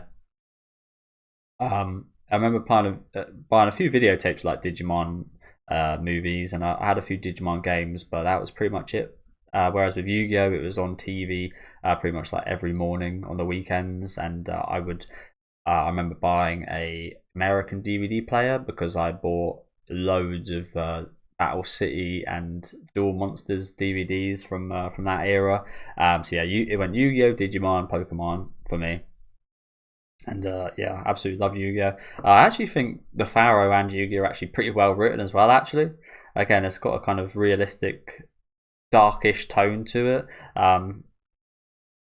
I do have a little bit of fun with Yu-Gi-Oh Season 0 as well. I think that's quite brutal.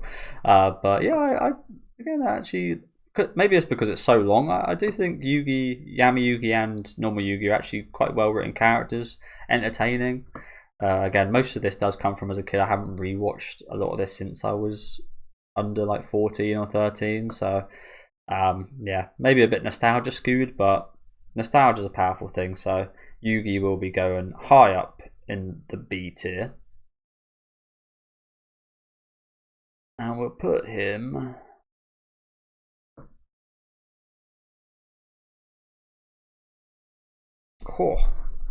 so again, objectively he's probably worse than quite a few of these characters, but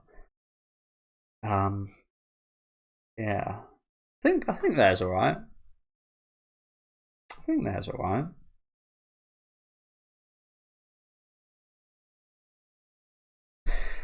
We'll leave him there for now. It does look kind of weird though, like how many great characters are just below Takemichi and Yugi. Like these are very well written characters here. Maybe we'll put both of these guys a little. This is going to be kind of sad. I started out with Takemichi the A tier, and by the end of this video, he's going to be in the D tier with the way things are going. But I do think these guys do need to go down a little bit, don't they? Yeah, I think that looks better to me. Okay, then we've got Yusei Fudo, who's another Yu-Gi-Oh protagonist. I think that's pretty much all the Yu-Gi-Oh protagonists of yeah, I think they're the only three I've really seen actually. But I'd say Yugi's probably my favorite, and then Yusei, and then Jaden. I think the story in 5Ds is the best out of them all, especially the ending kind of story. I think is brilliant. And as a character, I think he's actually very well written. Like just the circumstances he's in is very different from Yugi and Jaden, and I think that definitely helps with making him more of a character. So he'll actually be going in the B tier. 5Ds is actually a pretty decent anime in general. If you guys have ever been a fan of Yu-Gi-Oh, and he's cool as hell. He is cool as hell. I think we'll put him just towards the bottom of B tier here. Yeah, that's good. Okay, we've still got a lot left. Bloody hell. How long have I been recording? Oh, yeah, this is going to be a long video. I might start kind of shortening down the reasoning. Just be like, yeah, I like them. I don't like them. So next we've got Rudeus Greyrat, who is again, I could understand people have him at the bottom. I can understand people have him at the top of the tier list. He's a well-written character. He goes through a lot of really interesting things that shape him. Especially again being someone reincarnated, it's always really interesting seeing how they kind of choose to live their new life and such. More so in a more realistic setting, like Mushoku Tensei, than in Slime Ken, I think. Yeah, I think Rudy's really interesting. Like, I don't majorly root for him. Like, I like Rudy, but I don't love Rudy. I don't love some of the stuff he does. I think he's done some things I don't agree with and such. So things I hold against him, but overall I quite like him, and he's a well-written character in a well-written series. So he'll be going towards the top of B tier. And I think he might go top of B tier, actually. He could go in A tier. No, we'll keep him in top of B tier for now, but also, he looks a little weird in this shot right here. I don't know if that's just me or not. Next up, we've got German guy from what was that show called? I forget what it's called now. Pluto. Gershwald? Gershwald, was it? I don't think it was Gershwald. It was something Gersh something, right? Gesicht. Okay, I was kind of close. I'm glad I wasn't a million miles away with that. Gesicht, who I thought a lot of the characters in the show were well written. I think unfortunately I did overhype this show a little bit. I was expecting it as a piece of work by the creator of Monster. I was expecting it to be a little bit better than it was, to be honest with you, but it still did ask a lot of really interesting questions about AI and technology and such, which I always really like. But yeah, he was interesting. I loved his circumstances, him being a kind of android robot thing that just kind of hunt down others. And yeah, I loved his family situation as well. That made things interesting. Him actually like trying to pretend to be like a human family. Yeah, interesting character. Again, personal enjoyment level wise, like it wasn't ever like major fun when he was on screen or anything, but just of how well written a character he was, he will go up in the top ends of B tier.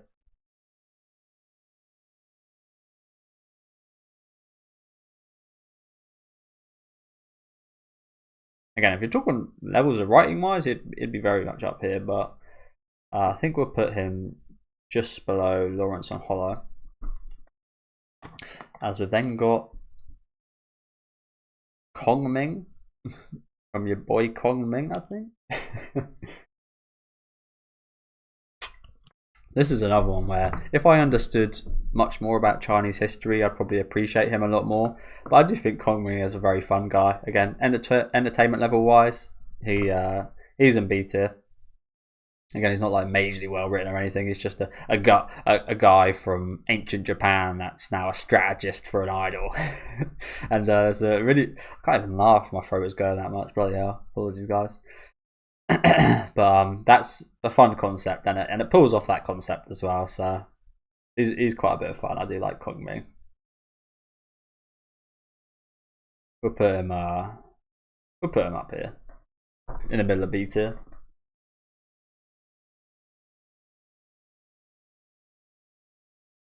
Okay, and next up we've got Ash Ketchum, which is a strange one. Again, I never really I watched a few Pokemon episodes when I was a kid, but it was more so the movies I watched. I remember the first movie I really liked.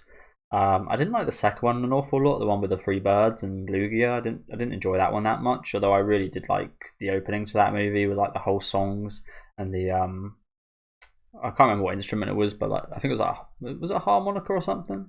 I can't remember. It was like a whistle or something. It was like a really beautiful song, I remember, and that was like the major standout of that movie. The whole second half can go fuck itself, because I really didn't like the whole second half at all. But the one that stands out to me the most is the I think it's the Forever one, the one with Celebi. Celebi is one of my favourite Pokemon just because of that movie. And the one with Latios and Latias, I think it is. But yeah, not a majorly well written character, Ash. Again, on a personal enjoyment wise, even as a kid, I never enjoyed it all that much as well. So he won't be going too high. Trash Ketchum. I think in general, like Yu-Gi-Oh, for example, and even Digimon to some extent, just has kind of more adult writing, I guess you could say. Especially Yu-Gi-Oh, I think is meant for older people, and has more kind of, again, older kind of subjects in what they cover. Whereas Pokemon, it very much is a kids anime, I think, isn't it? So I think we'll be putting him towards the bottom here. And I don't really have that much nostalgia for him either. It's more so, again, the games and a couple of the movies.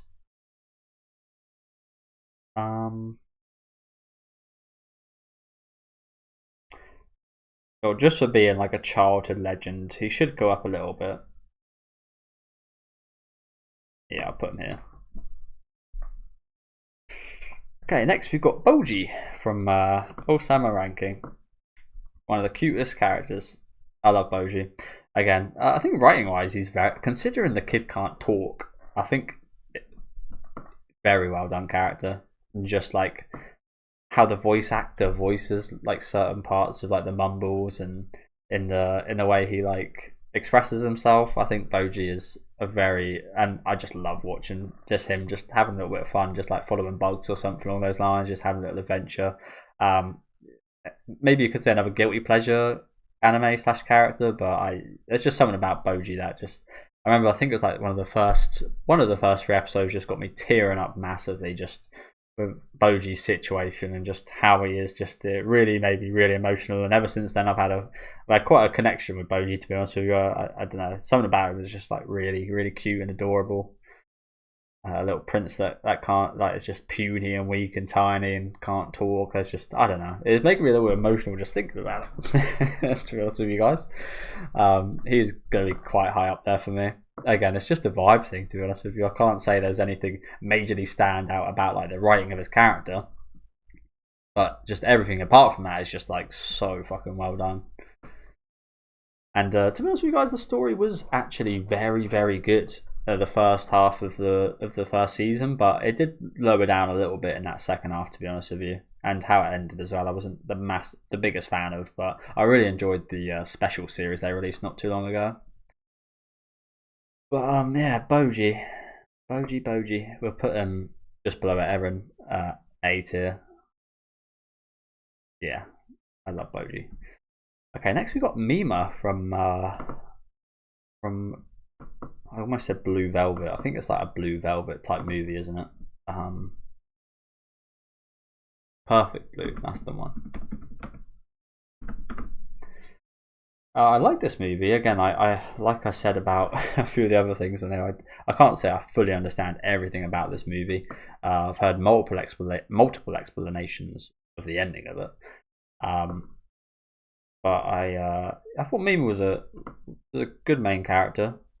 She had very strange things going on from what I remember. Again, I don't fully memorize everything, but I think the story was really good, how it was written.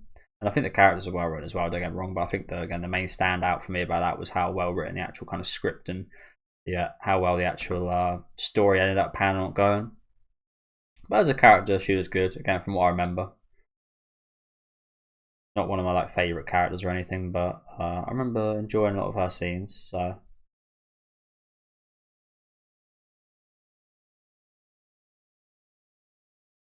Oh, well, let's just read her description quickly. This might help me remember a little bit. Cham.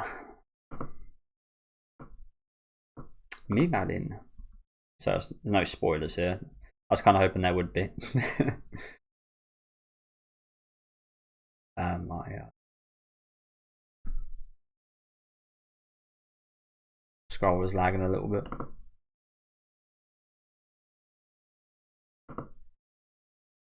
Yeah, again, might be a kind of skewed one, because I think in general with movies, unless you've watched them a few times, for me anyway, it's hard to actually like accurately say where they are. I think I've mentioned a few times. We've mentioned a few movies here, haven't we? I think those characters have been the ones that I've probably known the least about, because in a series you get, especially because I do it on YouTube, I get to spend weeks, like one episode a week, like spend weeks kind of watching these characters, whereas with a movie it's just like a one and done type deal. But just because of what I remember of the pure level of storytelling and the actual story, she's got to be high up there. And next we've got Natsuki Subaru, which is going to be a tough one for me. I really like Natsuki. I can understand why people would have him towards the bottom. I think he's insufferable during some scenes. But I think that just goes to show how well written he is. It reminds me a little bit of Nana, which I'm currently reading and have watched. He's just that much of a human character. He's got loads of negative traits. He's got loads of negative stuff and makes poor decisions, and is not your kind of average main character in that regard. And I love seeing someone like that navigate the world he's kind of been reincarnated into. I think it's very well. I love the backstory we got with him, going back to his memories with his mum and dad, which Ekidona sent him on. I think he's a very well done character. So he's either S tier or top of A tier. It's just which one. Oh, it's difficult, isn't it? I think I will go top of A tier. I think I've still got quite a bit to see of him yet as well, which is like the crazy thing from ReZero. I think there's still quite a lot of content left, so yeah, could go up, might go down, who knows? But I kind of doubt that. But yeah, I've as much as people love to hate him, I've always been a big fan of seeing that kind of like makes you cringe, like, oh god, what's he doing? Why am I watching him do this? But again, it's like, would I do something like that? Maybe I would, maybe I would be that kind of desperate and horrible as well, who knows? Yeah, I just see him as, again, just very relatable, very human character, very well written in that regard. I've then got the main character of Solo Leveling, and I can't remember, Jinwoo, is it? I think it's Jinwoo. He's alright. I don't think any of the characters, I don't think the show is very well written in general, to be honest with you. From what we've got from the anime so far, it's only been 12 episodes, so the story and characters definitely have quite a ways to go, don't get me wrong, and the source material is very popular, so there must be a reason to that. But from what I've seen in the first season, the animation was fantastic, the fight scenes and choreography and soundtrack was all fantastic, but again, the story and the characters I really wasn't majorly interested with, to be honest with you. That is something I would like to see improved in further seasons. So and it's not like the fight scenes are fun to watch, but just him kind of like going about his business, it doesn't, like, they kind of got that kind of smooth kind of badass thing going on, but I don't really find it too smooth or badass, to be honest with you. So we will put him in the C tier, I think, and we'll put him just above Shinji and Akane, I think her name was. Again, he could go up quite a bit. Like I said, I've only seen one season. There's another season on the way. But I don't think I've seen anyone say that the standout of Solo Leveling has been the story or the characters, has it? And probably for good reason.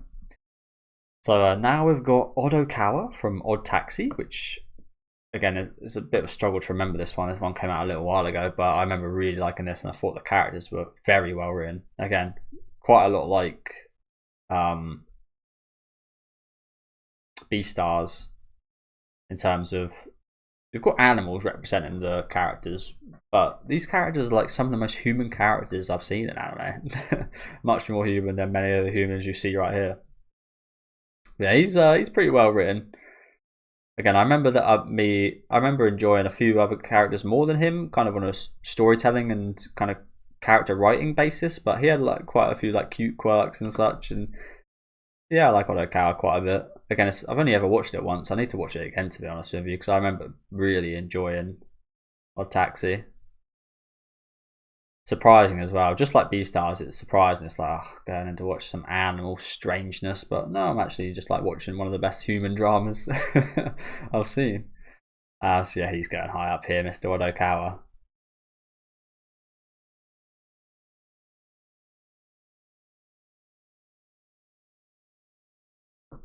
Yeah, towards top of B tier.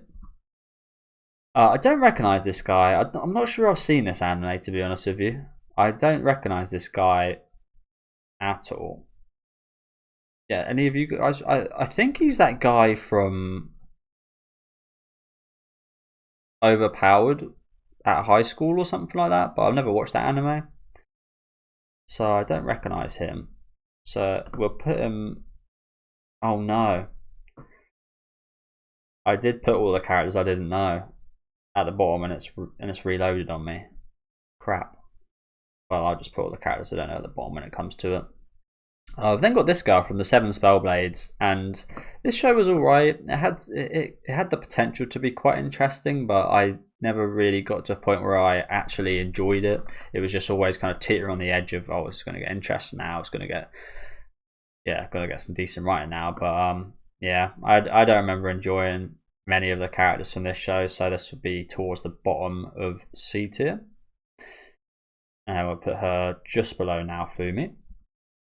We've then got 2B, I think that is, from Nier Automata, which again, funny enough, we've just had a main character change. Again, spoilers for the next 20 seconds, but yeah, 2B has died, so we've now got 1A as our main character. So yeah, but I really enjoyed our time with 2B. Again, I mentioned this in my reactions. As much as these, again, characters, just like Odokawa and Legoshi, as much as these characters aren't human per se, they've got so much humanity to them. I think the little faces they pull, the little reactions they have to like some beautiful views, for example, and such, just had something so small adds so much to them and so much to their charisma. And I think they're super well written. I think the story's super interesting, and yeah, I love Nier Automata a lot. I really need to play the game. But yeah, 2B. She will be going in the B tier. Again, I don't think she's got some good writing. She's got some good writing. I think 1A actually has the chance to go even further, to be honest with you, with some of the writing and such we've got from her so far. 9S as well, by the way. But again, what happened in this last season definitely puts her up a bit as well. I think almost that what happened to her in this last season actually benefits the other characters, if that makes any sense. Like what happened to her keeps her where she is, but the other characters kind of benefit off that, strangely. Yeah, I do love 2B, so she will be going towards the top of B tier. Okay, next up we've got the main characters from No Game No Life, which was another anime I watched, which I really regret doing. I watched this. I don't think I watched it all, to be honest with you. I think I maybe dropped it halfway through. But yeah, I watched this again towards the start. When I first got into anime, I just like looked up like some of the most popular and some of the most high-rated anime, and this was one of those, alongside Tokyo Ghoul, as I said, which was one of the most popular anime at the time. And I wish I didn't watch this then, because I think this is an anime for people that have watched a lot of anime, if that makes sense. And I didn't watch a lot of anime when I watched this, and I didn't really understand a lot of what the hell was going on in this show. I didn't really get it, and I didn't enjoy it too much. I think I watched this directly after watching Sword Art Online, from what I remember.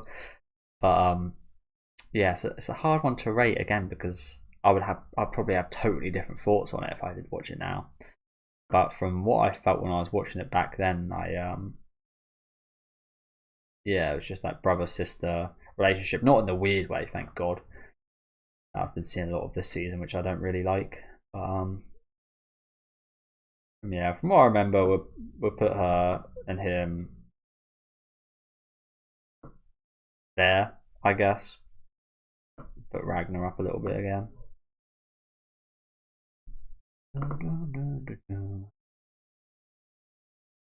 Sure, maybe unpopular opinion, this is one of the best Attack on Titan openings and endings. Opening 5. Never see a lot of love for that one. It's a bit of a mixture of all of them. Maybe that's why. We've then got the main character from My Home Hero. Will this be the first D tier is the question. Thing is, I don't hate this guy at all. And you know what? I'm actually going to put this guy a little bit higher up. Yeah, it's not like I hate him, but I think the show is just so, I don't even say like terribly written. It's just like not well written at all. It's just like not realistic. The actions are a bit taken, the reactions of characters, and I know he's meant to be like an expert in, like, he reads a lot of crime stuff, but I play a lot of horror games. If I was to be chucked into like a zombie apocalypse or something, I might do better than most people, but Actually probably more likely I wouldn't. It's not like you become a massive fan or something. Like, oh, I watch a lot of Dragon Ball Z. I'm now going to be an expert, whatever power system they have in that show. Which, as you guys can tell, I've never watched Dragon Ball Z. It wasn't on TV or anything when I was a kid, but yeah, it really wasn't well written. The characters really weren't well written. The story was laughable in some places. Yeah, it was almost so bad it was good. It was so bad it was good in some cases, but other cases it was just bad. I mean, I guess it was slightly relatable in some ways, but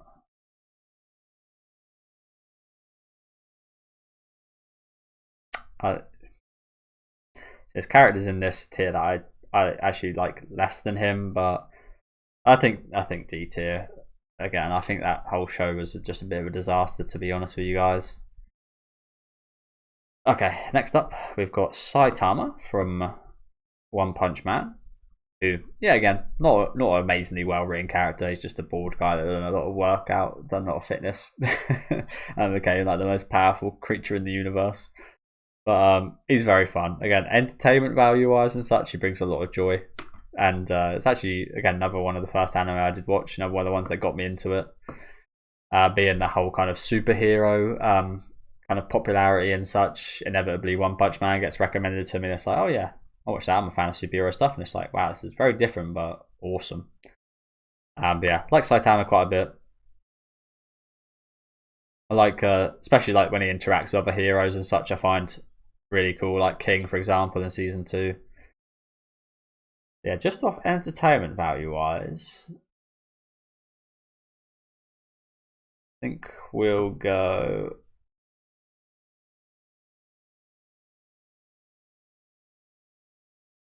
here. Yeah. Okay. Well, no, I do like him more than these.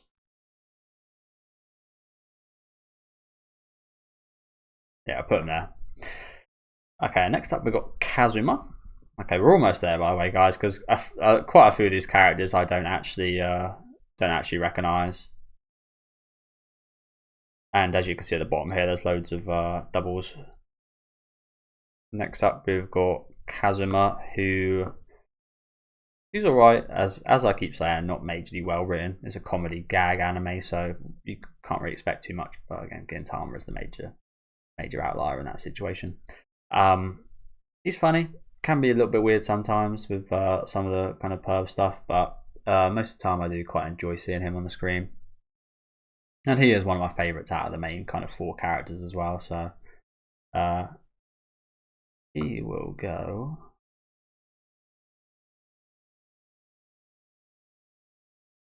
The thing is, I don't love him, is the thing. And the more time goes by, the less I am actually kind of resonating with the humour of Konosuba. I found it hilarious watching the first season. Second season was good. And then the special in the last season I haven't been quite as high on as those original 2 seasons. Again, I'm not sure if that's the show or if that's me just like growing out of that humour a little bit. I don't know, but I'm listening to such a weird song right now. Why do I still have this on my playlist? Let's give you guys a little taste of this, by the way.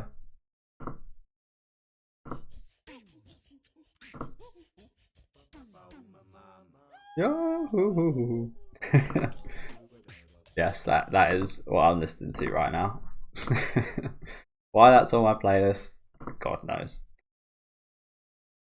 Okay, where do we put him? Yeah, you know what? I think he might actually be good there, to be honest with you. Yeah.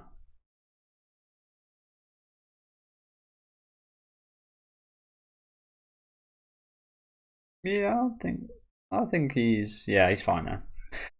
Okay, so next we've got Kafka from Kaiju number 8, who again we've only seen about 12 episodes of the show. There is another season on the way, which is good news. But I like this character, pretty relatable guy, to be honest with you.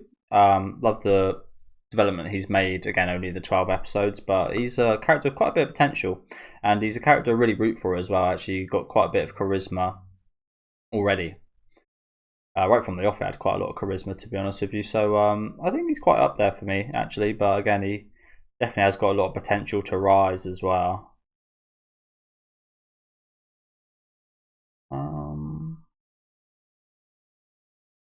But he's almost in the similar line to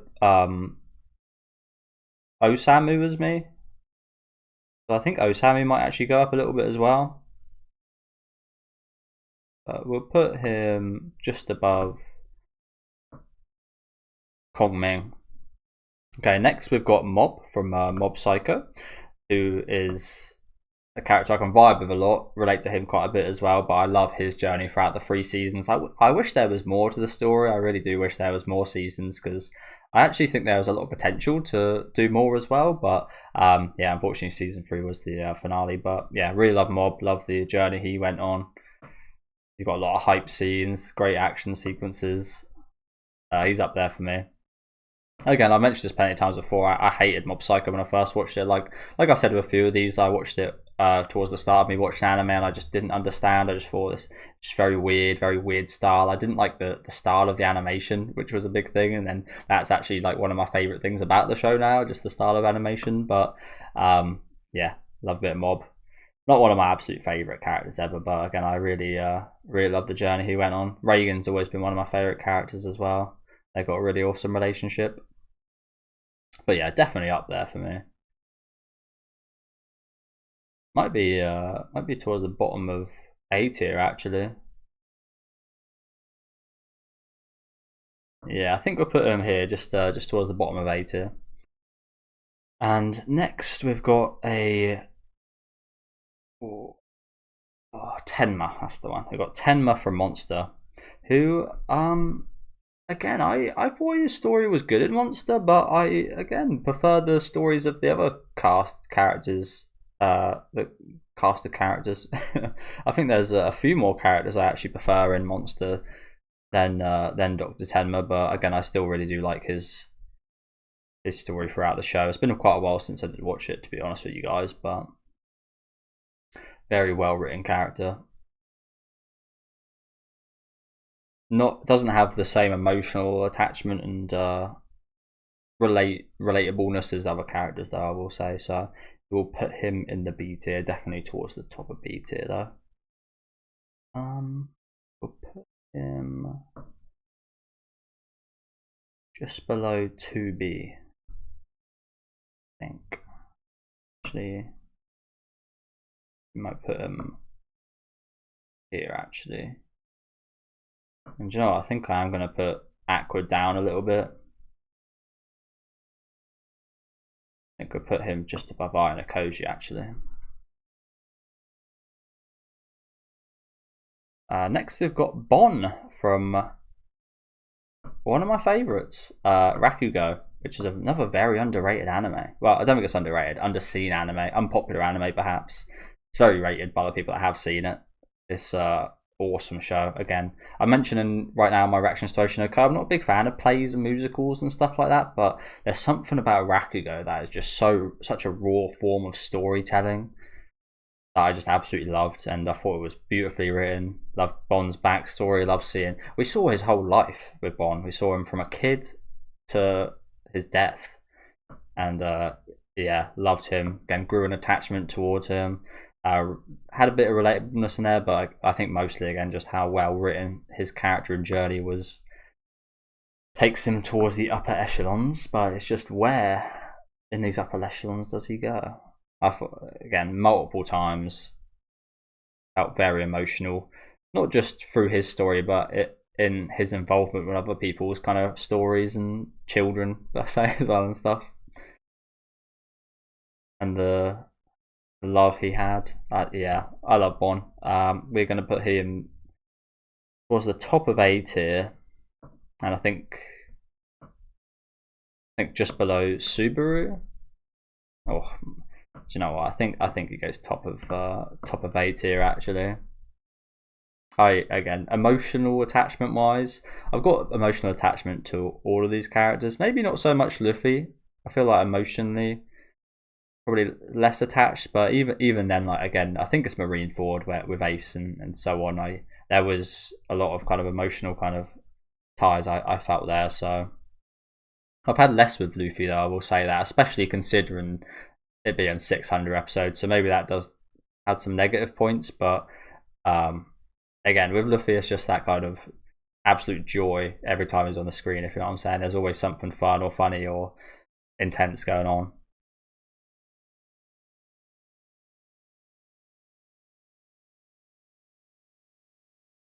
Oh, he's so tight, my dude.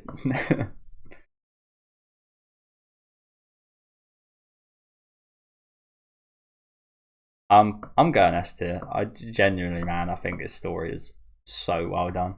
Just like I'm just like comparing stories, like character writing levels right now between all these characters, and it's hard to actually say one that's better than Bonds. To be honest, if you guys have seen Rakugo, please let me know what you guys think here as well. But I don't think I actually see. Again, it's not that I'm not solely basing this all off character writing. Like I said, like vibes and enjoyment levels and such, but again, just on that basis, he might be the strongest character I've rated yet, to be honest with you. So I think that's worthy an S tier. And next we've got I forget her name, but the girl from Dragon Maid, who I like her. Again, she's not the most interesting part of the show, of course. She is like the one normal human being, so that's always like against her in a way, but that's also like again what makes her like the most relatable character in the show. And she has some very funny moments. She's quite chill and relaxed, and again very relatable. Just an everyday office worker. Yeah, I like Dragon Maid quite a bit, to be honest with you. Again, it's got a lovely vibe to the show, I think. But again, there's quite a few characters in that show I do like quite a bit more than her. But even saying that, she will be going in the B tier, and she will be going probably low down in the B tier. We'll put her just above Rimuru Tempest. Okay, next up we've got Komi from Komi-san, who again another character is quite hard to relate to, considering she barely talks, and she's a bit like Goto in that way. She's also like a personification of a lot of people's kind of anxieties and shyness and such, but again, she's just not at a major extreme level. Don't get me wrong, she's at quite an extreme level, Komi, but nowhere near as extreme as this. And I do like her. She's got some cute scenes and such, but as with quite a few of these types of shows, I feel like with the romantic type of like high school shows, should focus more on the main cast, and the more it focuses on them, the better it gets. Whereas with the comedic ones, I feel like the more you focus on a lot of the side characters and such, the better they get. And I think as our show is quite comedy focused, I do actually prefer quite a few of the other cast members. But I do always like watching her interactions with the male main character, whose name I do forget, so apologies. But she will be going in C tier. She's got that kind of her own charisma as well, that kind of quiet charisma, if that makes sense, doesn't she? So that's quite endearing in a sense, but we'll put her just below Shinji, I think. Do you know, I think Shinji can probably go up a bit higher, actually. Yeah. Okay, next up we've got one of the main characters from I can't remember what it's called now. There's another quite gothic style show, I forget what it's called. It's The Witch and the Wolf, I think. Maju to Yaju. I can't remember what that is in English though.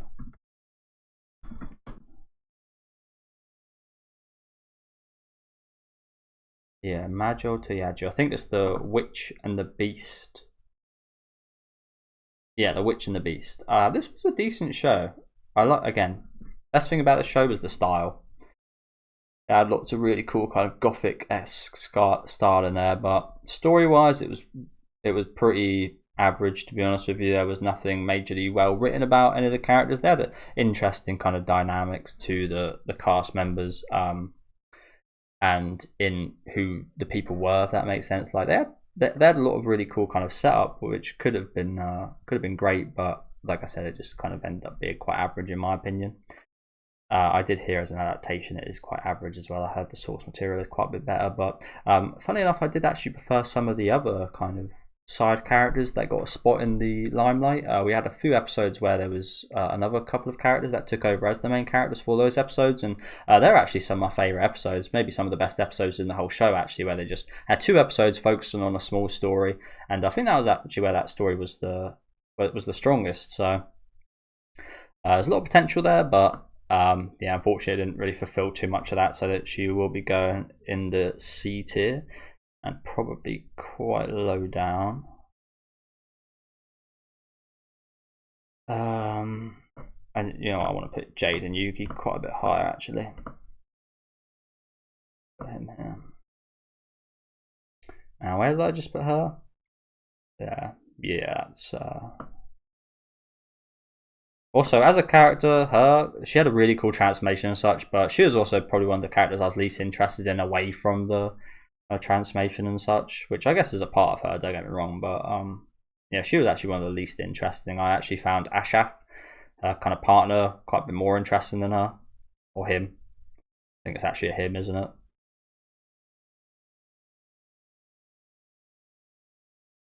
You know what, let's give Kirito some respect.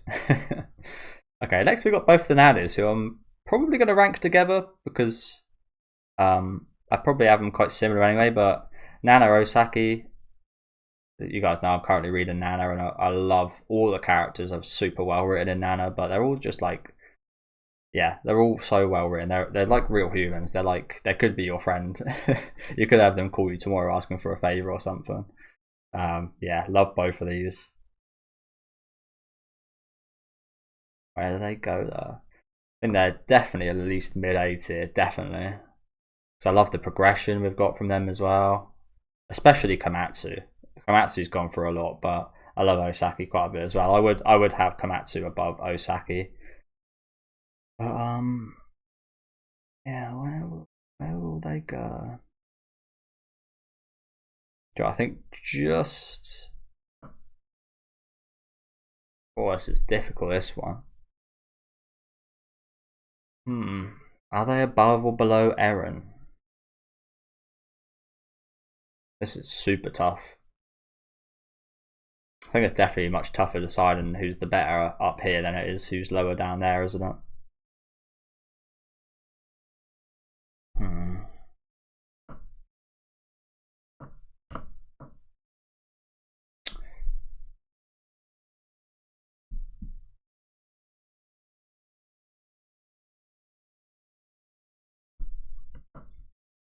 You know what, I think that's actually okay. So we got Nana, then Eren, then Okabe, and then Komatsu. Yeah, I like that. Okay.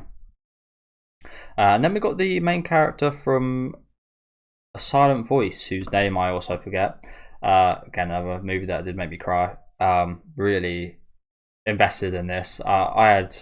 I wouldn't say too much of a similar experience, but I had similar experiences as this main character. Honestly, I've told you guys about me in high school and such, where I don't really care about anyone else or anything. So, yeah, I actually relate to this character quite a bit on several levels, and again, that's probably why I got so emotional at the end. Like both him and the female lead, I forget her name as well, so apologies. But yeah, very well written character. Again, just within the space of a movie. I've spoken about movies multiple times here, and the fact that it's actually quite hard to remember because I've only watched them once, and you get a lot less time with them than you do in an actual series or a manga or something. But this one is actually one of the. This is probably one of my favorite, if not my favorite, anime movie. And it is still so memorable in my head, even though I did watch it like 3 or 4 years ago. So he is definitely going high up on my list. It's just where, and he goes so up because again I've got such a I relate to him probably a lot more than most people relate to him. I do see a lot of people hate on him, and people like him, and I totally understand why. Again, I kind of hate who I was, so totally understandable. But I think we'll put him just above Araragi and just below just below Mob. Okay, as we've then got the 2 main characters from what's it called? It's not Weathering with You. Is it Weathering with You? Yeah, I think it's Tenki. Is Tenki and Cohen Ring Review the same thing? Am I on crack? There's like two of these very similar type of movies. Tenki no Ka. Get which one's which. Yeah, they're from Ten. Oh no, the other characters are from Tenki no Ko. And then the other one, oh yeah, Tenki no Ko is Weathering with You. What's the other one called then? Because there's another one that's quite similar, which I forget the name of. Where's the studio?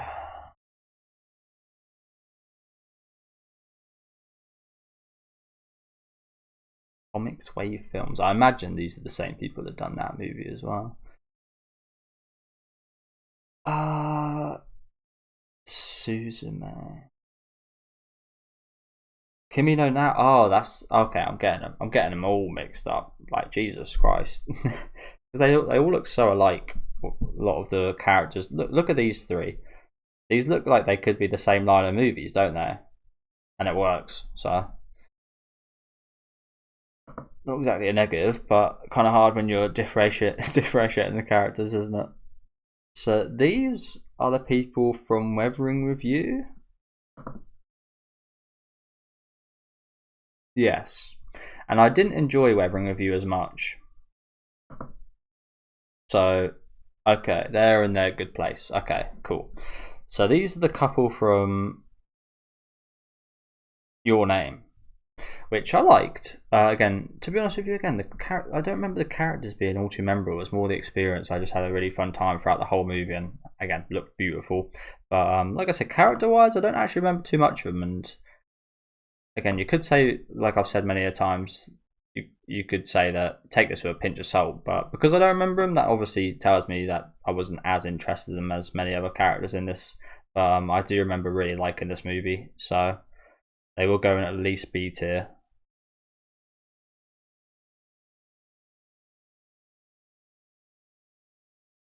And I think is probably okay. Again, take this one with a big pinch of salt. No idea who this guy is. I think he's probably from Yurei Deco, but I literally watched like 3 episodes of that show. And I remember nothing about it, so. Also, just to get this one out of the way, I've only watched. I think this says I've watched it on my anime list, which is why Megatale's put in. But I think I mentioned earlier I've watched about 10 minutes of this movie, so I won't be rating that one. Okay, so next we got Violet Evergarden, who is definitely going high up. I love this series. I really like Violet a lot, but again, with a lot of series like Berserk, it's very much like I love the series because I really love Guts. I really love his story. It is really his story. But with like a Violet Evergarden, it is her story. It's a big part of her story. But lots of like the most emotional and biggest moments and reactions I had were towards the parts that she was involved in, but weren't exactly around like focused solely on her. But even so, I think she's a very well written character, very emotional series. And I like her backstory quite a lot. I quite like how she is. Again, it's very unorthodox how she is, of course, after her experiences of being like a child in war. But there's something, again, quite endearing about that, isn't there? So yeah, we'll be going an A tier.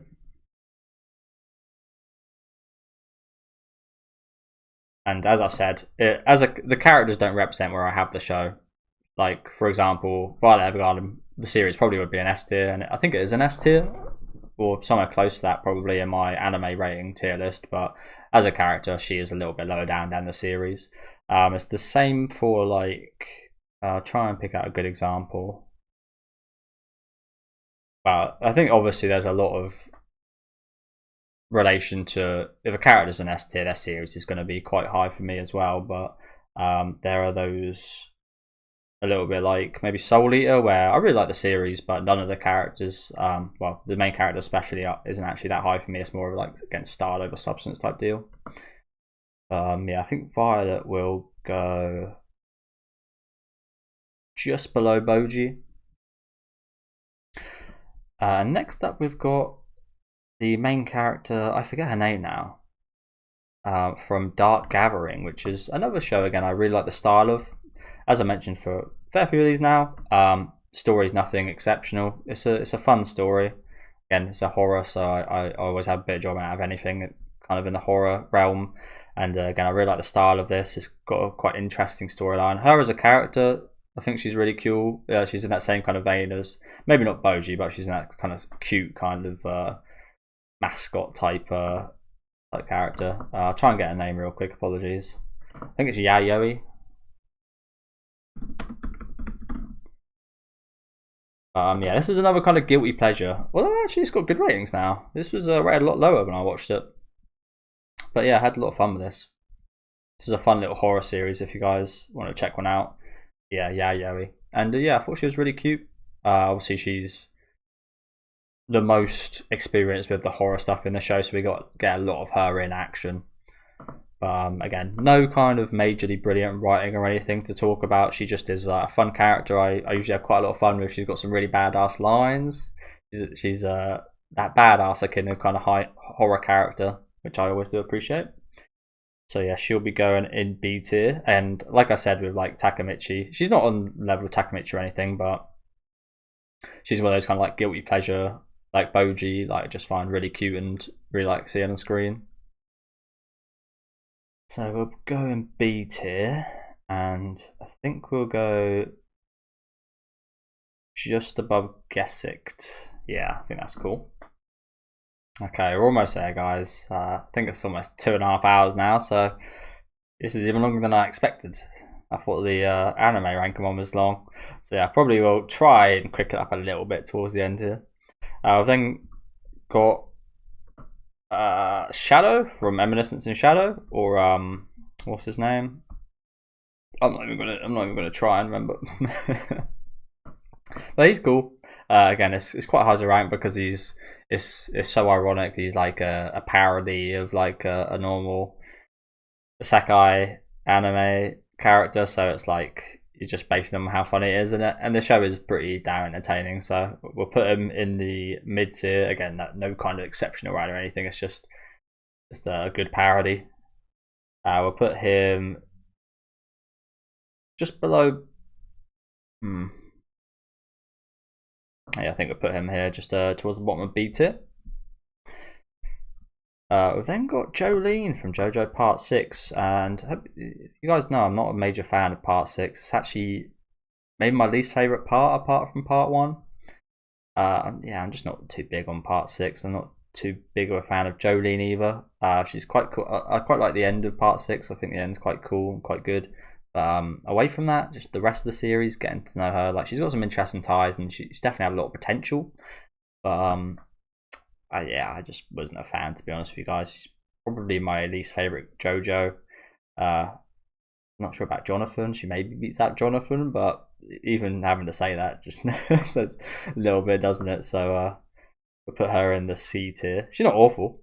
Again, she's got some pretty good moments, but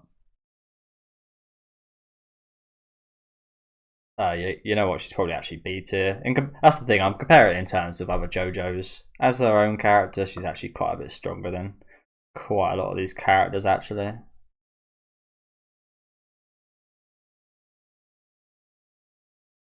So yeah, we'll put her about in the middle of B tier.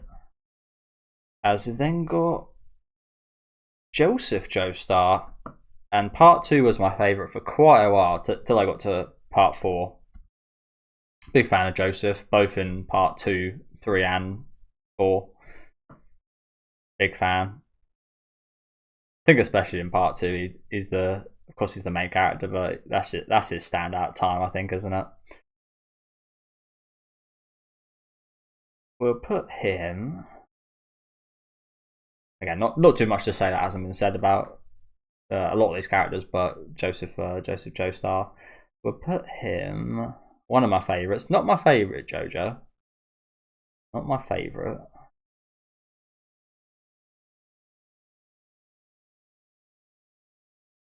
I think we'll put him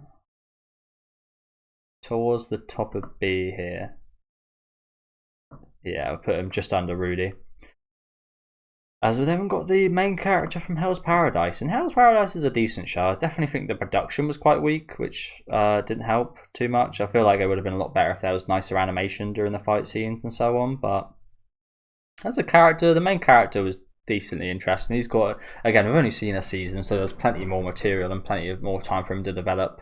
But from the developments we've seen, they were not all too interesting. We've seen it like plenty of times before in other shonen anime and such. Again, I did find his backstory quite interesting of what we've seen from it. There's still, again, a little bit to explore in there, but yeah, he was alright. Nothing too special in my opinion. I think we'll probably put him in the C tier. I do just want to again reorder things a little bit.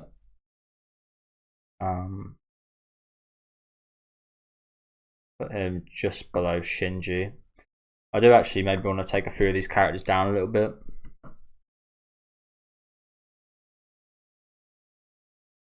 I think Yuichi needs to go down a little bit. As much as it's very entertaining. Again, just like levels wise, just yeah.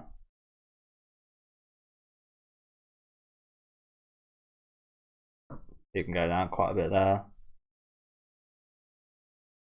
And that's about it. Next we got Giorno from part 5, which I quite like Giorno. I think I don't know. I like Giorno, but I'd say he's got a very tempered personality compared to the rest of them. I feel like he's definitely not as stand out as like a Jotaro or a Joseph or a Josuke. I don't think so. He's probably it probably goes Jonathan, Jolene, and then Giorno. Even though part 5 is actually one of my favorites. I think my favourite character from part 5 is Bucciarati, so yeah. Bucciarati was here to go quite a bit higher. But Giorno will go. I think so. There. He's got a lot of swag, Giorno. Good looking lad. They're all are, to be fair, but yeah, just like personality wise, he's definitely not the most standout to me. He has some brilliant moments, especially towards the end of the series though. As we then got, do you know what? We'll carry on the JoJo's first. So we got Joseph, who I was talking about earlier. I think he's the weakest, as I just mentioned. So I think we'll put him in the C tier. He is your just very standard main character, isn't he? Just like pillar of justice, and that's it. He is just good. He is the good. Yeah, we'll put him here towards the top of C tier. And then I think finally, no, we've still got Josuke somewhere if we can find him. Oh, I don't see Josuke on here. Oh yeah, there he is. So yeah, Jotaro, very iconic JoJo. I think he might be my favourite. Part 3 isn't my favourite. It's definitely one of the best parts of JoJo, but Jotaro in every season he's in is just like the vibe, the aura he gives off, just how fucking cool he is. The aura is just like on another level. So I think he's my favorite. Design wise, it's just like it's an incredible design for a character, to be honest, isn't it? He's got a lot of great designs, Araki, but Jotaro is just like instant classic kind of character, isn't he? And he's got some good moments in there. Story wise, I mean, yeah, again, it's not anything spectacular, but he will go. I think top of B tier. I don't think I could ever put him in like the A tier because again, pretty much all these characters have like some kind of thing I like really relate to or latch onto like emotionally and like feelings wise. And there's some in B that have had that as well, but these ones are like really like strong feelings and strong kind of memories I have of like their moments and such. Whereas a lot of B tier is just characters I really like. And I think lastly is Josuke. He's not one of my favorite JoJos. He's definitely a very different, like very like nice JoJo. I like his vibe as well quite a lot. And that's my favorite part of JoJo's JoJo Part 4, so that gives him plus points as well. But I think the side cast of Part 4 is one of the strongest, so that's why that's my favorite, especially the villain, my favorite villain in the series. You need a good main protagonist to go against that, and Josuke's pretty good. I prefer Joseph and Jotaro, but I prefer Josuke to Giorno, Jolene, and Jonathan, so we'll put him somewhere in between those.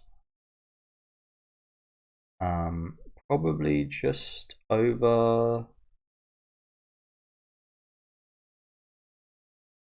Saitama? No? This is a tough one. We'll put him in between Saitama and Takamichi, I think. And you know what, again, my boy Takamichi, I think he might be going down again, bro. Don't think he's quite as good as these two. Okay, next up we've got Helk, who is a decent character. Again, I think his story is also pretty interesting, but it's also, again, quite simple. It's not like majorly brilliantly written or anything. But he's a character, again, with a lot of charisma, a lot of aura that you get behind, and just like you want to support the guy, you want the best for the guy. So he will be going in C tier. Again, I don't really have any kind of emotional attachment or anything I relate to him with or anything along those lines, but he's a good character for the show he's in. Like I've said about plenty of these shows, this show has quite a lot of side cast members as well, so and it does focus on him. It usually is some of the best stuff in the series, to be fair. We'll put him that's quite ironic, honestly, seeing these two together, but we'll put him right next to Jonathan Joestar. Oh, I think Jonathan Joestar unfortunately does actually go down a little bit here, doesn't he? But put him just above actually we'll put him just below Ash Ketchum. Okay, getting towards the end here. Save my throat. Again, half of these I've already done, so. Then got Tanjiro, who is another probably quite controversial one, isn't he? I like Tanjiro. He's got a nice vibe to him. Again, nice boy type vibe, a little bit like who was I talking about earlier? I forget. But yeah, he's got a kind of mellowish, nice vibe. I like the kind of slice life scenes with him in. He's good with the action sequences and the emotional stuff as well. But I don't really resonate with his story too much. A lot of people bring up the fact that a lot of the stories are similar, and of course they're going to be similar with the world of Demon Slayer being like it is. But that doesn't change the fact there is quite a lot of similar backstories to his in there, which makes his perhaps feel a little bit less special because so many other people have had it happen to them. And yeah, he's not one of my favorites or anything. I think the strongest parts of Demon Slayer aren't because of the characters or the character writing or the main character. I feel like it is just because of the world and the storytelling of Demon Slayer and the animation and fight scenes. So he will be going in. I think he's going C tier. I'm not. Again, I've got plenty more characters I prefer in Demon Slayer. Plenty more.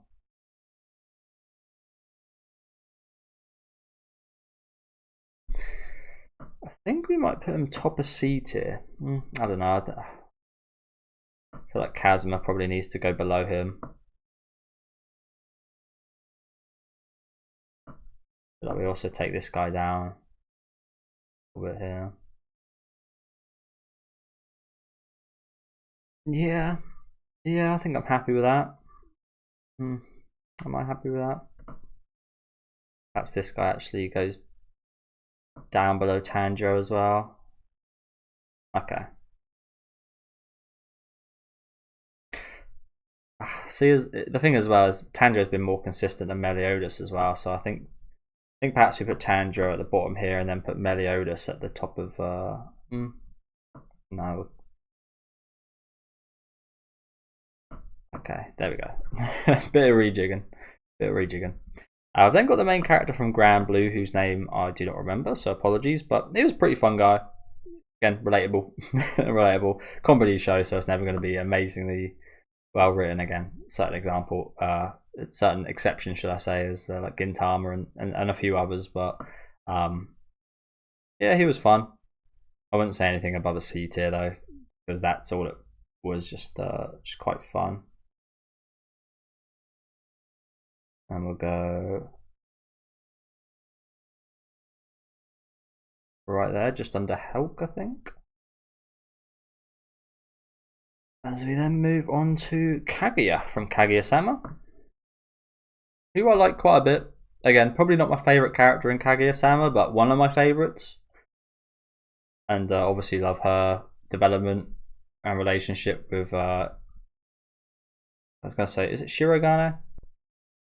Get his name now. Oh, I deleted my page to look it up, so sorry about that. But I'm kind of going to rank both these two together because I would have them very close anyway. No, she's Shinomiya. Kaguya, Shinomiya, and Taicho. What's his? I forget his actual name. We'll call him Taicho.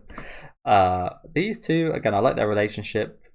Again, comedy show, so no kind of exceptional writing, but I do think it is genius writing. So, which again might sound totally against my point, me saying that it's not brilliant, but it's genius. I think it's genius in the way that the little stories are set up to kind of add up and build their relationship and build their kind of, obviously they're at war, and I just feel like the way it's developed has been really natural and really good. But again, it's not like one of the best romance stories I've ever heard or anything. It's just really good at what it does. And I've come to quite love all of the cast, to be honest with you, but I've come to love these two quite a bit, so they will be going quite high up there for me. And I think they both put them B tier. Yeah, I think just below Jotaro and B tier, I think is good. And I would have Kaguya just above Taicho. As we then move on to Keiichi from Higurashi. Again, could be a few main characters here. I think Rika's probably my favourite character in OG Higurashi. Although I did really like Satoko as well. Always had a bit of a soft spot for Satoko because her voice actor is just cute as hell. But yeah, Keiichi. He's not one of my favourites. Like I said, I actually prefer pretty much all the other characters. They've all got something a bit more interesting than Keiichi going on. Again, I think Keiichi is actually just like a good kind of viewpoint, like for you to see things from his point of view.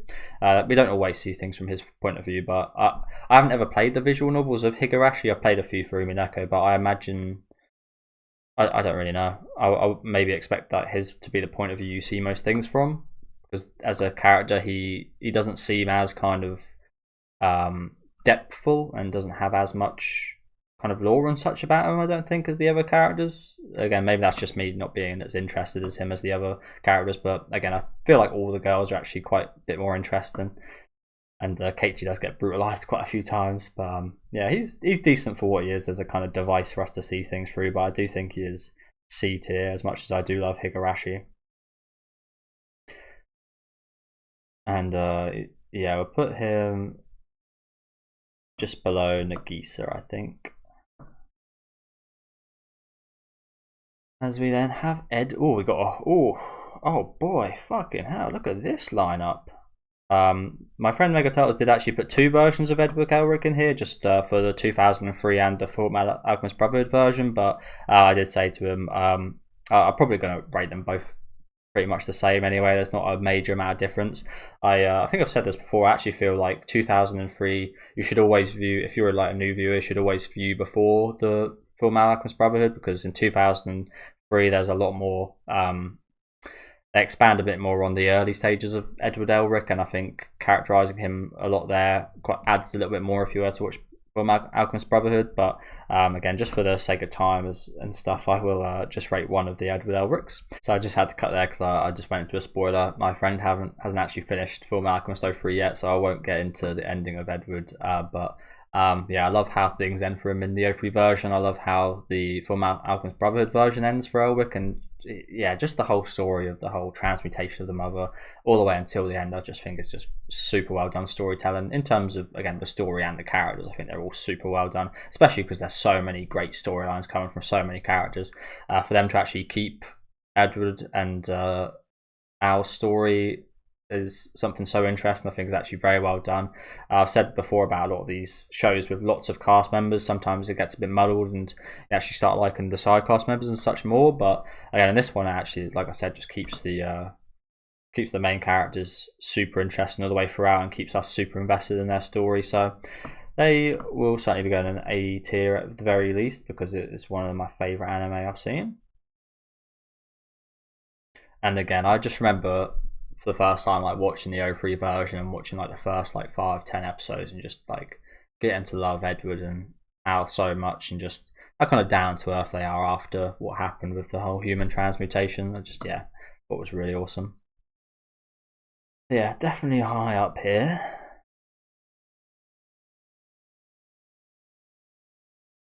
I think there's good. Just above Komatsu. You know, I think I probably will put it just above Subaru or Edward Elric.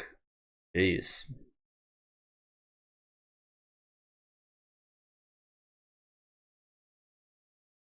Jeez, this is tough. As I keep saying, when we get up here and the margins are so fine, it's so tough. I think Edward does have to go just above there, top of A tier. But I don't think he makes it into the S tier just. It's a very hard. I'm actually going to put Bon a little bit higher. Yeah, you know what? I think Bon actually. Because I was just thinking, Bon is such a hard character to get past an S tier. I think that's probably more accurate. Although maybe these two might switch around. I don't know. I really love Bon's story. And again, just in the nature of it being a story of his whole life, I just think it's amazing. But yeah, we've got another S tier character right here. No messing about. Mr. Gintoki. Just where is he going to go in S tier? I mean, I think he's going to go here or here. I'm not sure. I don't know, or here. He's definitely in the top 3. It's just where. I love Gintoki again. Comedy, absolutely hilarious. And the fact that you can go from such hilarious, like some of the best comedy, to some of the most emotional and brilliant storytelling and character kind of driven scenes is just like that says a lot. You can go from this extreme to this extreme and it'll all be kind of top tier. But yeah, absolutely love Gintoki. I think we'll have him just above Thorfinn. I think Guts has got to that point where he is one of my favourite characters. I don't know. That's the thing. These could change on the day you ask me. Yeah, you know what? Gintoki. I think Gintoki does deserve to go number 1. I've had that's the thing as well. It's like 400 odd episodes of Gintama, and every episode is like, especially after the first season, but even in the first season, like every episode is just at least like 7, 8 out of 10. And with comedy, for me especially, that's quite a hard thing to do. And like I said, when it does get serious, it gets really fucking good as well. So yeah, S tier for Gintoki and the top of S tier. We've then got the main character whose name I also forget from what's that called again now? I'll just have to look it up. It's that scamming show, isn't it? The Real Hustle. What's it called? Oh, what's it called? It's that Netflix show, isn't it? I forget what it's called now. I think Azumabito, they had a sequel to it called Azumabito, didn't they? I'll type that in when it loads. But I haven't watched that yet. I didn't hear awful good things about the sequel actually. I think it was focused on the black girl who we saw was like the girlfriend of the French guy. Azumabito.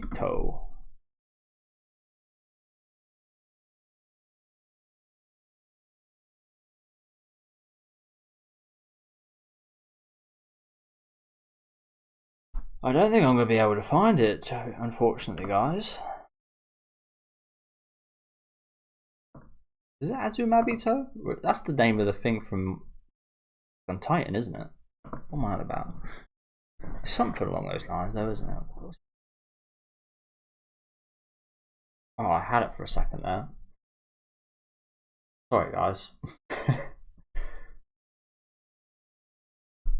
I'm just going to have to Google Netflix anime about scammers. Okay, so the Netflix anime about scammers was Great Pretender, which I haven't watched since it came out. But again, I didn't hear too many good things about the 2024 series. I want to actually get that up real quickly. What's it called? Great Pretenders. Razbliuto. What did I say? Azumabito. Yeah, this one isn't rated nearly as high. Almost like 2 whole ratings lower. I didn't watch it, but I didn't watch it because I didn't hear too great of things, to be honest with you. It's only 4 episodes. Yeah, I quite liked the original series quite a lot, to be honest with you, especially the early episodes. Edamura, that's the guy we're looking for here. Again, he was probably the main character, yeah, but there was quite a lot of focus on quite a lot of characters during Great Pretenders, wasn't there? But yeah, he was kind of the main character of pretty much all the stories, you could say. And I liked him quite a bit. Again, there's a few characters I did like a little bit more than him, but it was more so, again, less the characters were well done, don't get me wrong, but it was more, again, the kind of situations they're in and how they kind of navigated it and how they scam people was definitely the most interesting part about that. Definitely not the characters, but again, there was some decent characterization in there. But we will go C tier, I think, and for Edamura specifically, probably low C tier, just above Jolene, I think.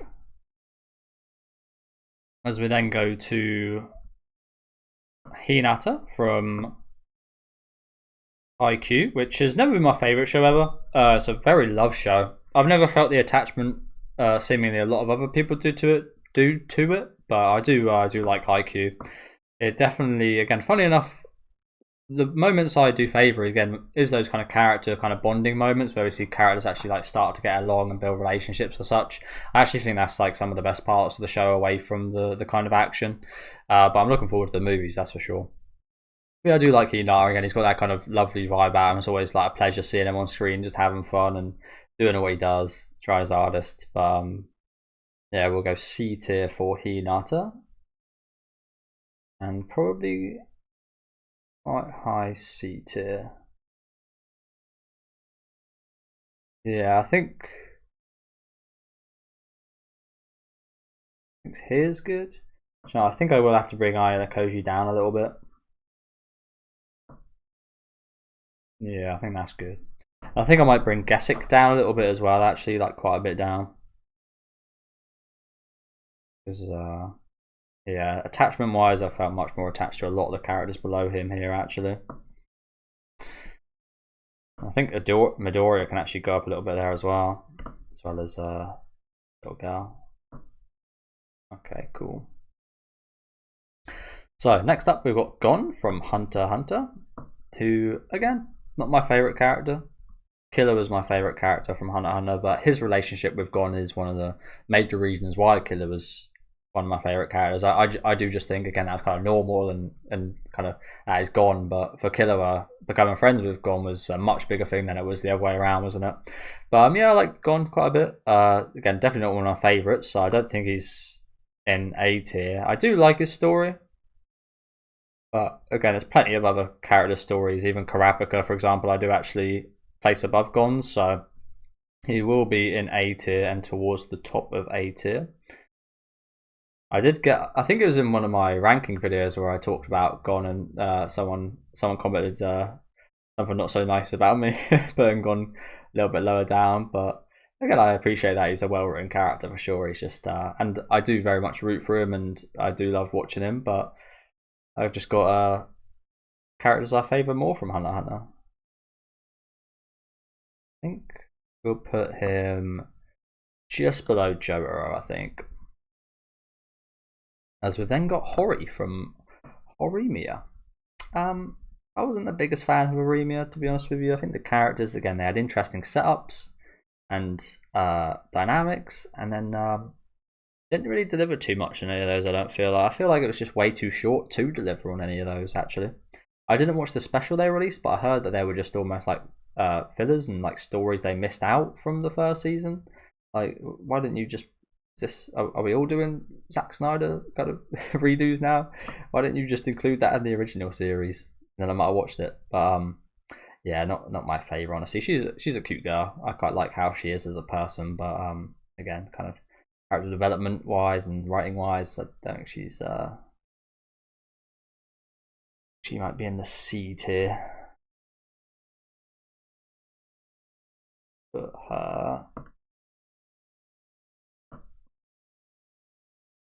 yeah, just below Maka. As we go to Onizuka, who might be seen as a bit problematic by today's audiences, perhaps. Actually, I do love Onizuka though. He's got. It's been fucking ages since I watched Great Teacher Onizuka, but I loved Great Teacher Onizuka, and obviously he's the main driving factor in why I love that. It's one of those shows where your main character does kind of carry the show. There's a lot of really good side characters, don't get me wrong, but they all kind of play a lot of Onizuka, and Onizuka is just like an absolute vibe, hilarious guy. And you really root for him as well. You really root for him to better his life. So, yeah, I do love Onizuka. He is going in the A tier. And quite high up in the A tier. Again, he might not be as well written as some of these characters, but he's so much fun. Oh, whereabouts in the A tier, though?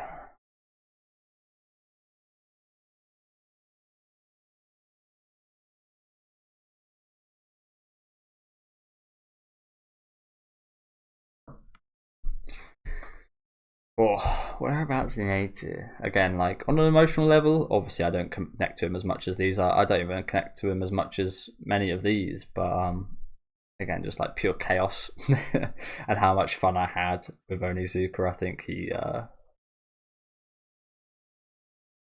I do. Yeah, I think he'll go just below Ed. Okay, I did just add a few of these. Megatowers did miss a couple of them out. I think what happened is I did notice that there were a few doubles. I think what probably happened is some of the ones here that I just added got replaced by the doubles of like Aqua, for example. So I think that's just a me moving his link to my laptop, and that just kind of messed up a little bit. I did just add a bunch more characters. I kind of maybe now wish I didn't, because I've been recording this for ages. But we will get through them. So then got Ruko from Made in Abyss, I think her name is. Again, very much not my favorite character from Made in Abyss. I like Ruko.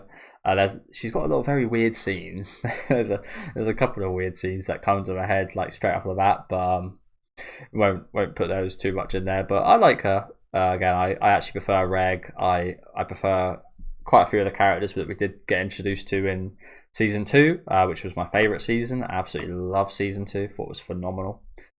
But yeah, she's just kind of standard for me, to be honest. She's not so. I care about her and she's nice, but I don't have an awful kind of big attachment to her. I prefer the other two main characters, Reg and Nanachi. And I even actually prefer the character that I introduced in season 2, which I forget the name of, but I even kind of prefer her a little bit. So yeah, she's okay. I think bottom of C tier is actually okay for her, you know. This guy really does need to move down a little bit, actually.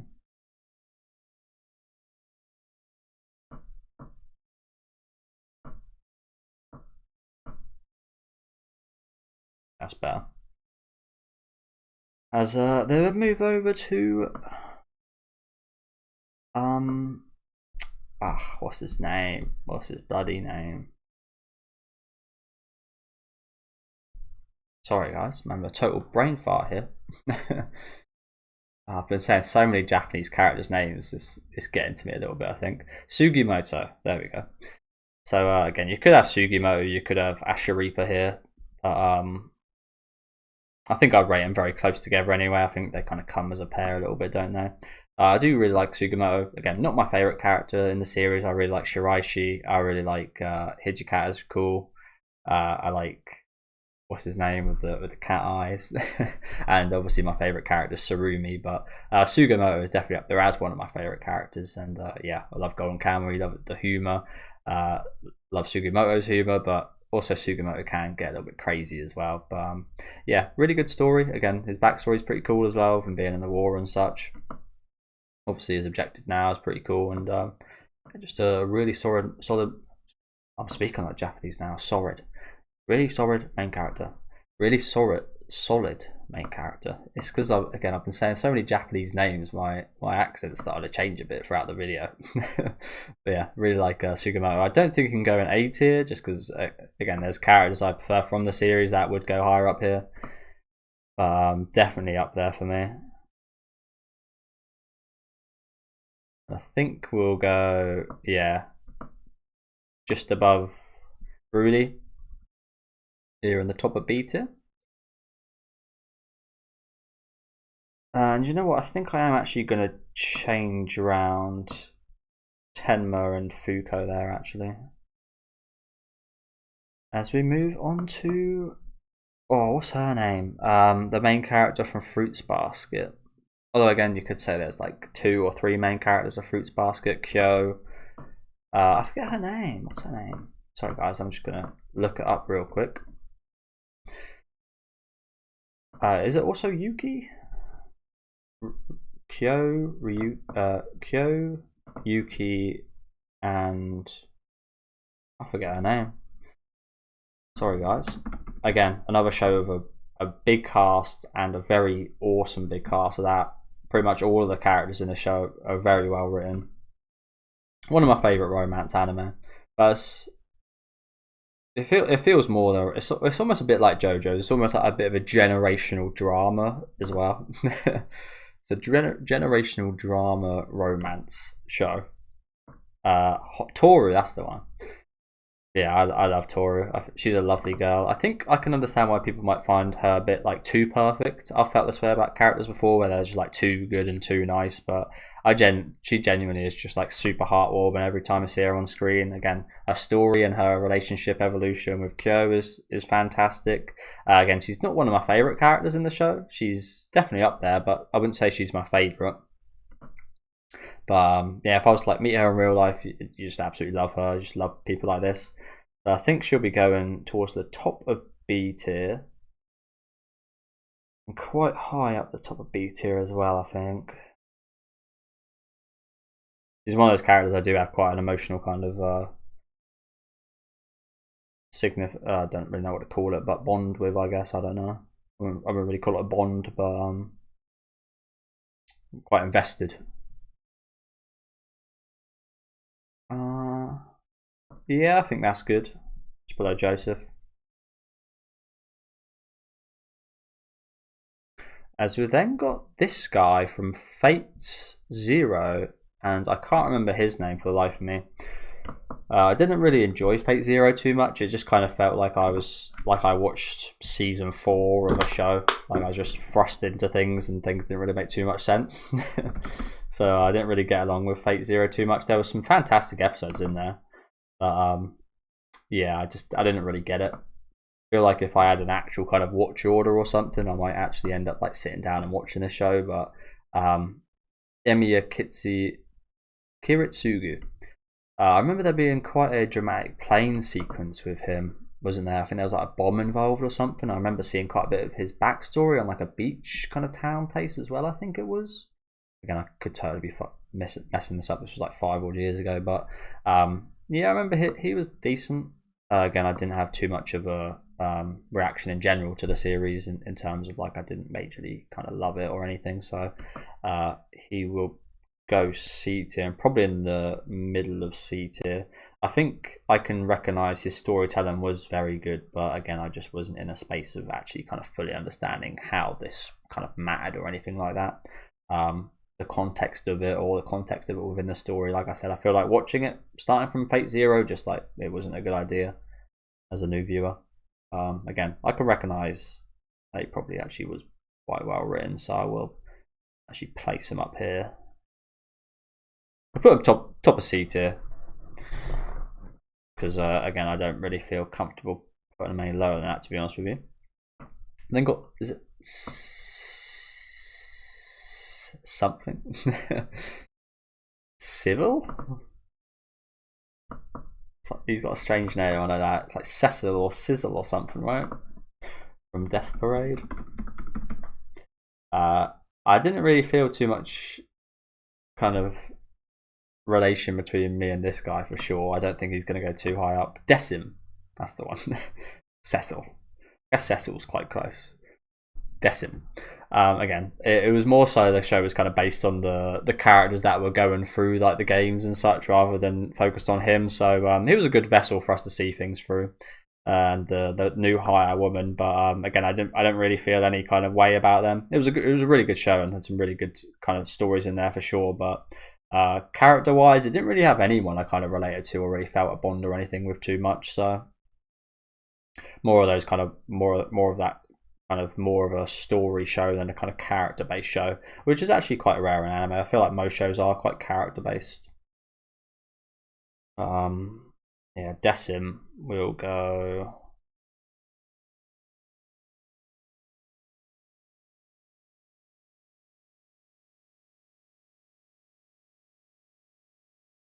We'll go here. So I feel like this guy from Grand Blue needs to go down a little bit.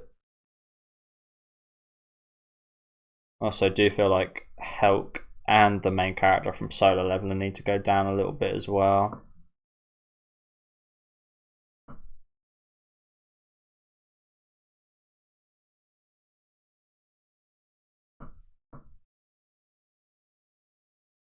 Okay, I think that's okay with me. I will actually put Jaden just up here. So then got, oh, what's his name? I forget his name now. From Dorohedoro. It's been ages since I watched Dorohedoro. I think I watched it the season it aired, but I didn't react to it on the channel.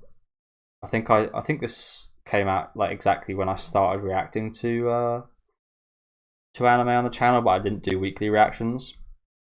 Kaiban, that's the one. Let's just make sure. Yeah, Kaiman. I like Kaiman quite a bit. Again, not my favourite character. He's a fun character for sure, and he's definitely got an interesting situation looking for his head. But again, I got a shirt of Shin, I think his name is. I got a t-shirt with Shin's mask on there, which I find really cool. Is it Shin? Yeah, it's Shin. I think the character designs in this show are fantastic. Noi, love her design, and the Skull Girl, whose name I forget, Ebisu, that's the one. I love her as well. But yeah, Kaiman, he's a good main character. Again, I wish we had a season 2 or something, because it's kind of hard to rate just off 12 episodes. But I love the premise of the show. It was so strange and odd. CG was actually quite fitting in the show, funnily enough. Yeah, again, I can't rate him too highly because it's kind of like his story's only just started from what I remember. And again, it's been a while since I did watch it, so apologies. But I do remember vibing with Kaiman quite a bit, so he will go in C tier.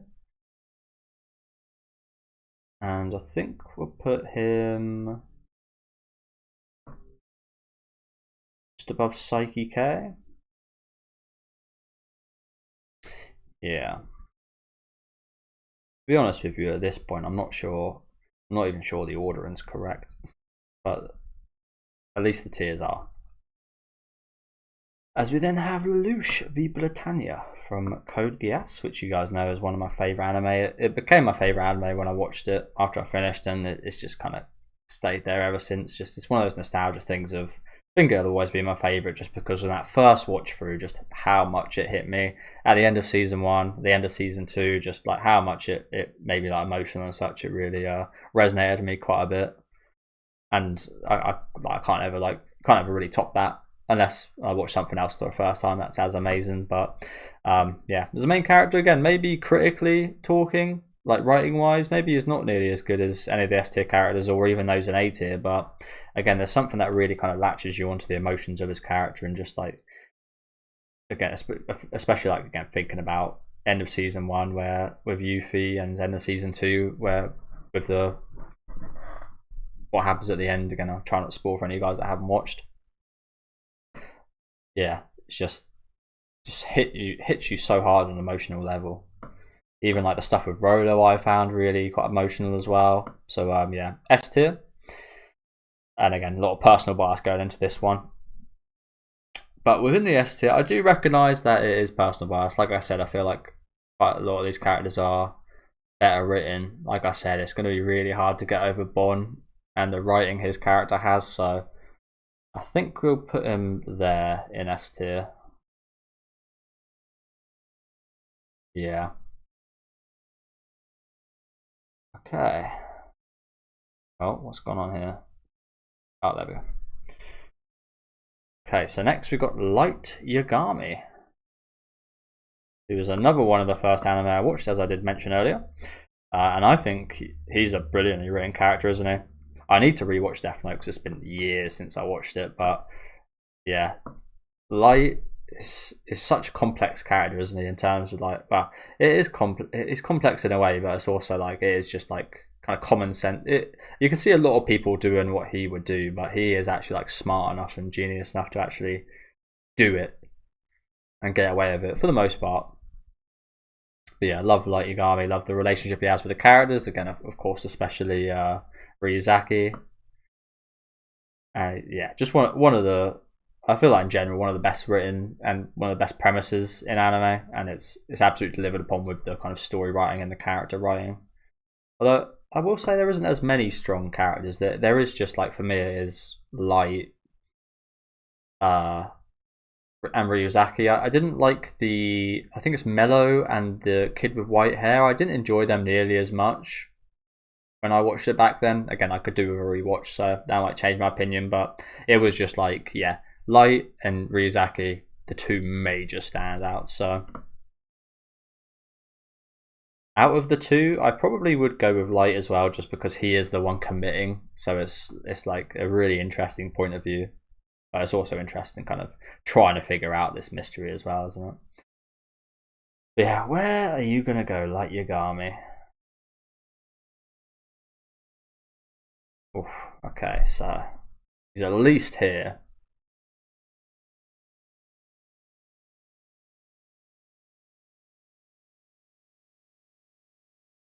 Yeah, I think he's okay there.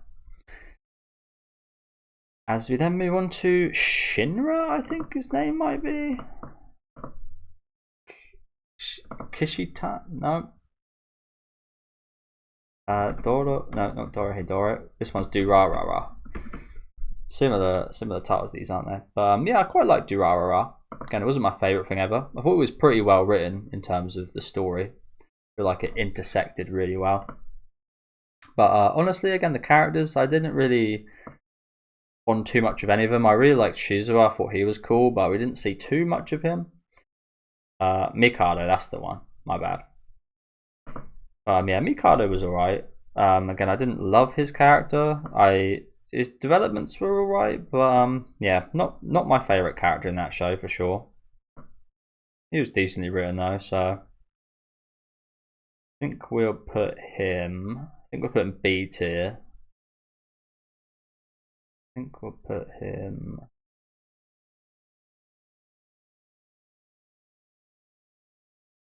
just above Psyche K, I think. I did start watching season 2, but I didn't like any of the new additions, so I need to continue season 2 of Durarara because I've heard it's actually pretty good. But again, I didn't like the new additions they added, so and they were involved quite a bit, the new additions. But yeah, I need to get past that. We've then got the main character of Blue Period, who I think Blue Period was alright. It definitely had a really interesting premise, but it didn't deliver upon that as well as it should have, in my opinion. I think again, being kind of focused on art students, yeah, it had a lot of really good setup, but I don't remember actually delivering upon it all too well towards the end of the series. I did still enjoy it, but I wouldn't say like any of the characters are super well written, and I didn't feel that kind of bond or attachment to many of the characters. Although the female slash male character, I think it is a male. Again, I don't want to get too much into that kind of stuff. That whole realm of things is way past my experience and knowledge. Yeah, I quite like this guy. He wasn't my favorite character. Again, I actually quite liked the situation the other guy was in, the other art student, quite a bit more than our main character here. But he will go towards the high end of C tier. I think we'll put him just below Shinji. Okay, almost at the end here. Again, I'm just going to put the ones that I've already done towards the back here so I can get a more accurate look at how many more we've got left.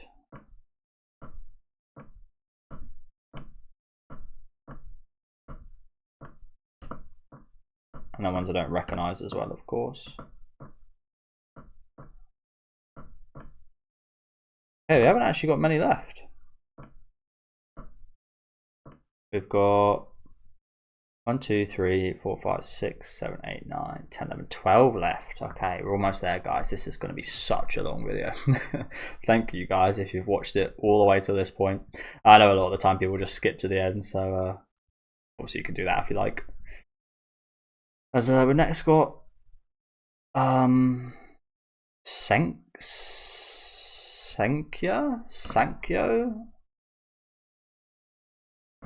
Sorry, it's been a while since I watched Dr. Stone. I've only seen the first season, so again, take this with a pinch of salt. But I did quite like the first season. Thought it was pretty. Oh, I think I watched Stone Wars as well. Actually, did I? Did I watch Stone Wars? I think I did watch Stone Wars as well. Senku. There we go. Yeah, I quite like Senku again. Interesting because I haven't really seen an anime with a main character like him. He's almost a bit like a teacher in a sense. I feel like it's actually a very good show for children. I know it's probably not catered exactly towards children, but I think it'd be a very good kind of educational type show because it's really entertaining as well as it actually having lots of scientific kind of tidbits in there as well. But I like Senku. He's really really good in terms of teaching and actually learning things from him. I think that's actually a unique thing where not many of these characters I learn too much from. I relate to and I appreciate and such, but I actually kind of learn from this main character. So I think that actually gives them quite a few bonus points, as well as them having obviously a very interesting kind of world situation, which needs a lot of ingenuity to kind of work around. So yeah, you know what? Again, as much as I find the series okay, like I find it good to like okay. I don't think it's anything exceptional. I do quite like the kind of workings of it, so I'm going to have Senku quite high up here actually. I think we'll put him just above Mikado. As we move on to what's his name? I almost called him Sunohara's the blonde one, isn't he? No, I can't remember. Yeah, Sunohara's his friend. I forget. Is it Kizaki? It's not Kizaki, is it? Kanzaki, perhaps.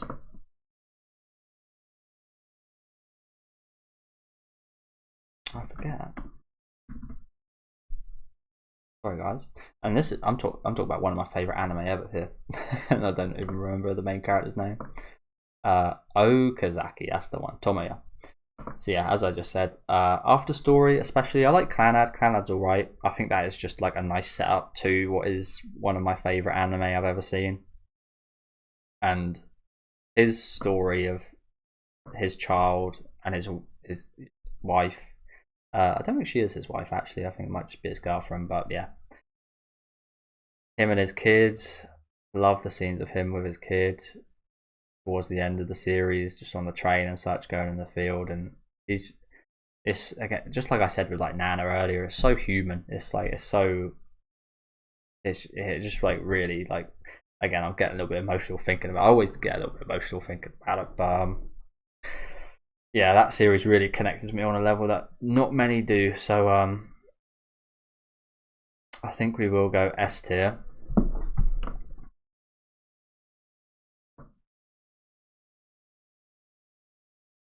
I think here in the S tier, and it's not just because of like the series isn't that like amazing. I mean, it is kind of amazing just because of the characters, but it's just like he doesn't carry it, if that makes sense. He's an S tier character, but like it's so good that he doesn't need to carry it. Like the story of him and his, again, unfortunate girlfriend and the kid is just like, it's so brutal. But it's so well done and it's so hard hitting. Again, I've hardly ever felt anything like that while watching an anime, so that gives it like massive points, and that gives Tommy a massive points there. I did again, from the characters, I do think his girlfriend is actually probably my favorite, but his story, I think he is like the main character. You know what I'm saying? He is the kind of is the story we're following, and obviously we know what happens to her. But yeah, if you guys haven't seen Clannad, check out Clannad season 1, and if you're not enjoying it, like, you can definitely drop it. But season 2 is well worth the wait if you guys make it through season 1. As we next move on to Ichigo. Sorry guys, I might not have expressed myself too well with that last one, but the main point of that last one is just like the emotions I felt during, like, for him and his story were just like, yeah, that's took him that high. Like, actual kind of like people I like he's just like a normal guy. If you know what I'm saying. He's not like no rubber man or anything. Just a normal guy. But yeah, we've got Ichigo next, which I actually thought about this before I started this. I was like, Ichigo, like, he's a character I probably, again, don't understand all too well. Like, we see him kind of discover himself throughout the series in terms of like what's within him. I also feel like I just don't have as much of a connection at all with Ichigo than I do with other shonen kind of main characters, like Luffy, for example. It's just something that just keeps me at a bit of an arm's distance from Ichigo. And I do have quite a few other characters in Bleach I prefer to Ichigo, and funny enough, a lot of those other characters really don't have much screen time. Like, for example, is what's his name? The new captain, Shunsui. I love Shunsui, but I've hardly seen too much of the guy, but he's one of my favourite characters. Bleach is just one of those shows where some random one-off or side character can be your favourite, I think, and I think that's a common thing with a lot of people. So maybe that does say about Ichigo like the same thing that I'm thinking of. Like, I always feel a bit of arm length. Like, I don't really know the guy. Like, I know he's a decent guy and he works hard and such, and he's your kind of usual kind of shonen main character. But there is kind of that depth to him as well. Where as I said, he does kind of delve into and explore himself. But I also feel like you aren't what you're made of, which sounds weird, but. Apologies, guys. I just had to take a break there. I kind of forgot what I was saying, but yeah, it was just I never really felt too much of a connection with Ichigo, but I can recognise that there is some pretty good storytelling in there, even though I don't understand it all. Like I said, with a few other characters, I can recognise that there's actually some pretty interesting and deep stuff going on there. So I will put him in the B tier and probably around the mid B tier.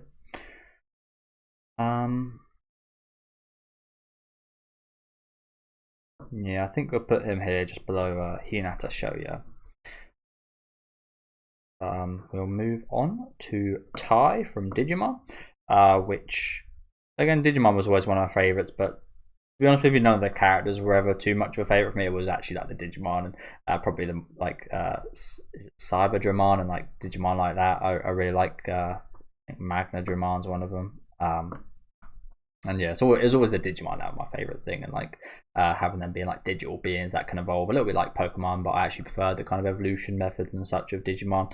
But again, never really felt too much for the actual characters, and I can also understand that they're actually like pretty elementary. Going back and like trying to rewatch Digimon, I tried rewatching the kind of remake series, and it is just a bit too kind of aimed towards kids, isn't it, to actually watch as an adult? So. I will, again, nostalgia has a little bit of a part to play here, but I will still be putting I in the C tier and probably in the mid C tier. We'll put him, yeah, you know what, we'll put him above the solo leveling main character. You know what, it's quite sad to see, honestly, because I did quite like solo leveling, but Jinwoo as the character just felt very plain, didn't he? To me, anyway. Okay, and now I think we're on the list of characters that I just added. So we've got Mao Mao here, who is going straight up there. I absolutely loved the Polar Diaries Mao Mao story. It was fantastic, just seeing her robbed straight from the start of the series, getting robbed and taken to this this palace-like place. I thought it was fantastic. Seeing her relationship with her father, seeing her new kind of how she lives in a new place.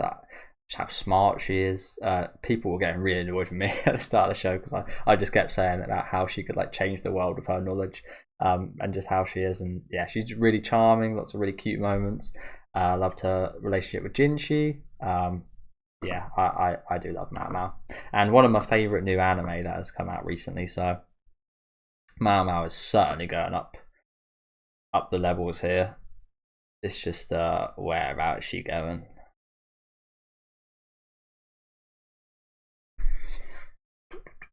you guys, as you guys know, I'm struggling when it gets up here.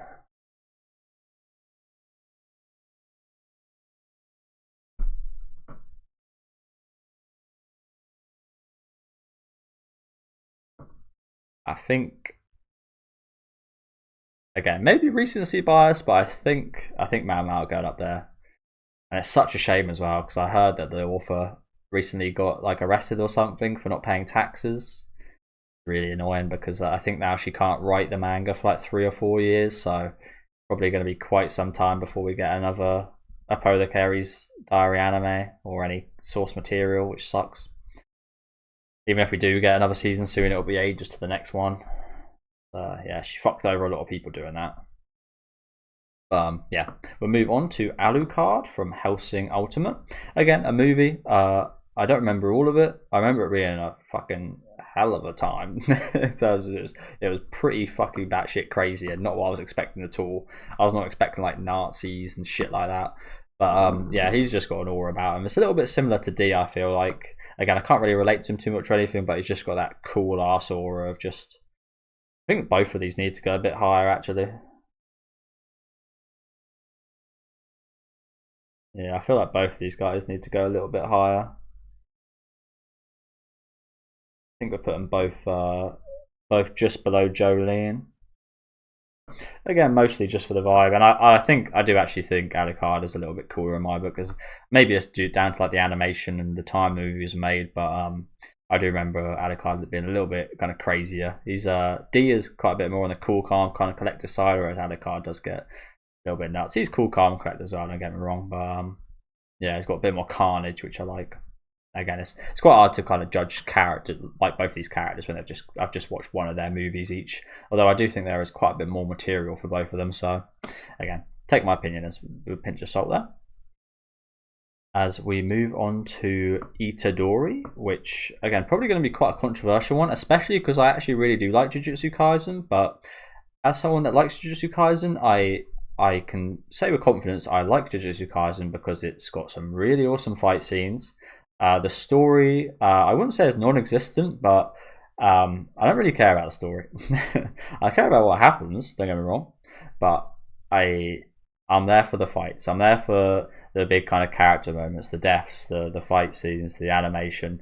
Again, I'm not really, like, I'm there for some of the kind of character developments and evolutions and such, but again, the main reason I'm there is to watch the fight scenes. So Itadori is not written exceptionally well. I think especially Itadori is maybe a great example because he's also not my favourite character in the series, but as the main character, he, again, compared to other anime that have had the same amount of like length, like Mushoku Tensei, his kind of character development and such is like, again, compare it to Rudy here, and like the character development is like levels apart, but Jujutsu Kaisen's got some amazing ass fight scenes. What can I say? So yeah, I think he'll go, again, just purely based off writing, he'd be in the C tier, but just because he has some like great moments with like Todo, for example, and such during some of their fight scenes, I will place him a little bit higher in the B tier, but towards the lower end of the B tier, I think.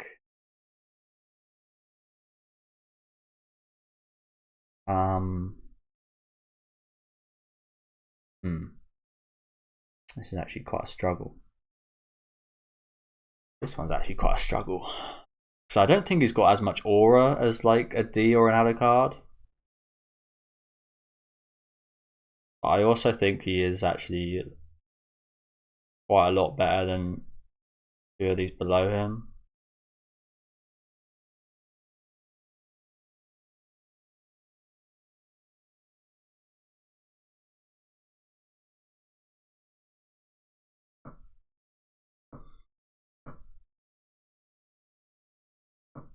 I think that's good. I think I like that. Okay, last 5.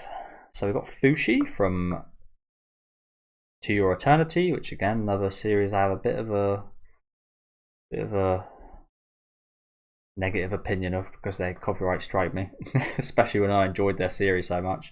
I really enjoyed the first season, especially the first like 3 or 4 stories in the first season. I thought were really well done and very emotional. The guy, I forget the guy's name, but the one with like the lizard tin head, I thought was yeah, that made me very emotional. But Fushi as a character, he's just like an entity. Is the thing with Fushi. He's like a learning entity from what I remember from season 1. Again, I haven't watched season 2, so again, take my opinion with a pinch of salt. But it was interesting seeing him kind of evolve and such. But as an actual character, I much preferred all the kind of side characters that we met along the way that he kind of took with him along the way as well. I do imagine he actually would be quite a bit higher if I did watch season 2 and beyond, because after like absorbing all those people and their feelings and such, I think you would become an amazing person. It's kind of like how people are anyway. People, like humans, we grow up and we take things from our parents, from our peers and other people, and we kind of become a combination of everything.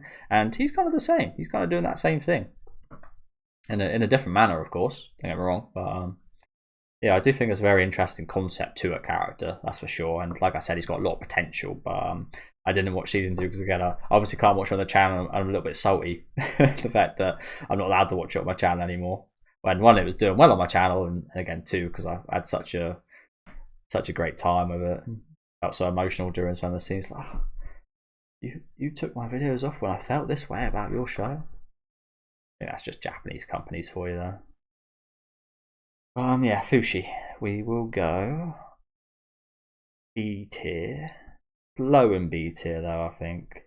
Like I said, for like the first half, he doesn't really have too much like personality or anything, so I think we'll go here. And I think we will actually put Tanjiro quite a bit higher than I did place him initially, actually. I think he can actually go here as well. As we've then got Shinra from Fire Force, which is an anime I like. Again, much more of a fun anime. I don't really care too much about the story or writing with Fire Force. Again, a little bit like Jujutsu Kaisen, I'm there for the fight scenes, and the story is kind of secondary. The characters are pretty cool on their own, but again, they don't have too much kind of major depth to them and such. So I can have fun with Shinra, but he's it's the same as Soul Eater, really. Like I said, it's kind of style over substance. And I do like Shinra's style. He's got some cool fight scenes, but we'll go C tier because, again, I don't really have too much emotional or any attachment to him in general.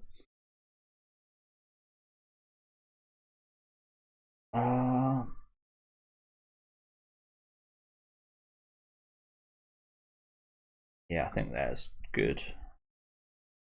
He does have some interesting like relationships with his brother and such, and there is and the mystery of Fire Force is actually quite interesting. But again, we've got quite a bit. Has the season 3 even been confirmed yet? I don't know. It's been that long, but yeah, there's still actually quite a little bit more to go. Quite a little bit more to go with Fire Force. So I feel like again that's one that could probably change in the future as well. But next up, we've got Ichikawa from Dangers, and I guess I will kind of rate Yamada as well. They'd probably be on like the same level anyway, but I really like his development. I go from this like very emo, what's it called, edgy kid, edgelord, to a pretty awesome guy. Again, I think especially development wise, he's one of the characters on this tier list with one of the most developments. And yeah, I like Ichikawa quite a lot. He will be going towards the top of B tier. And I think we'll put him...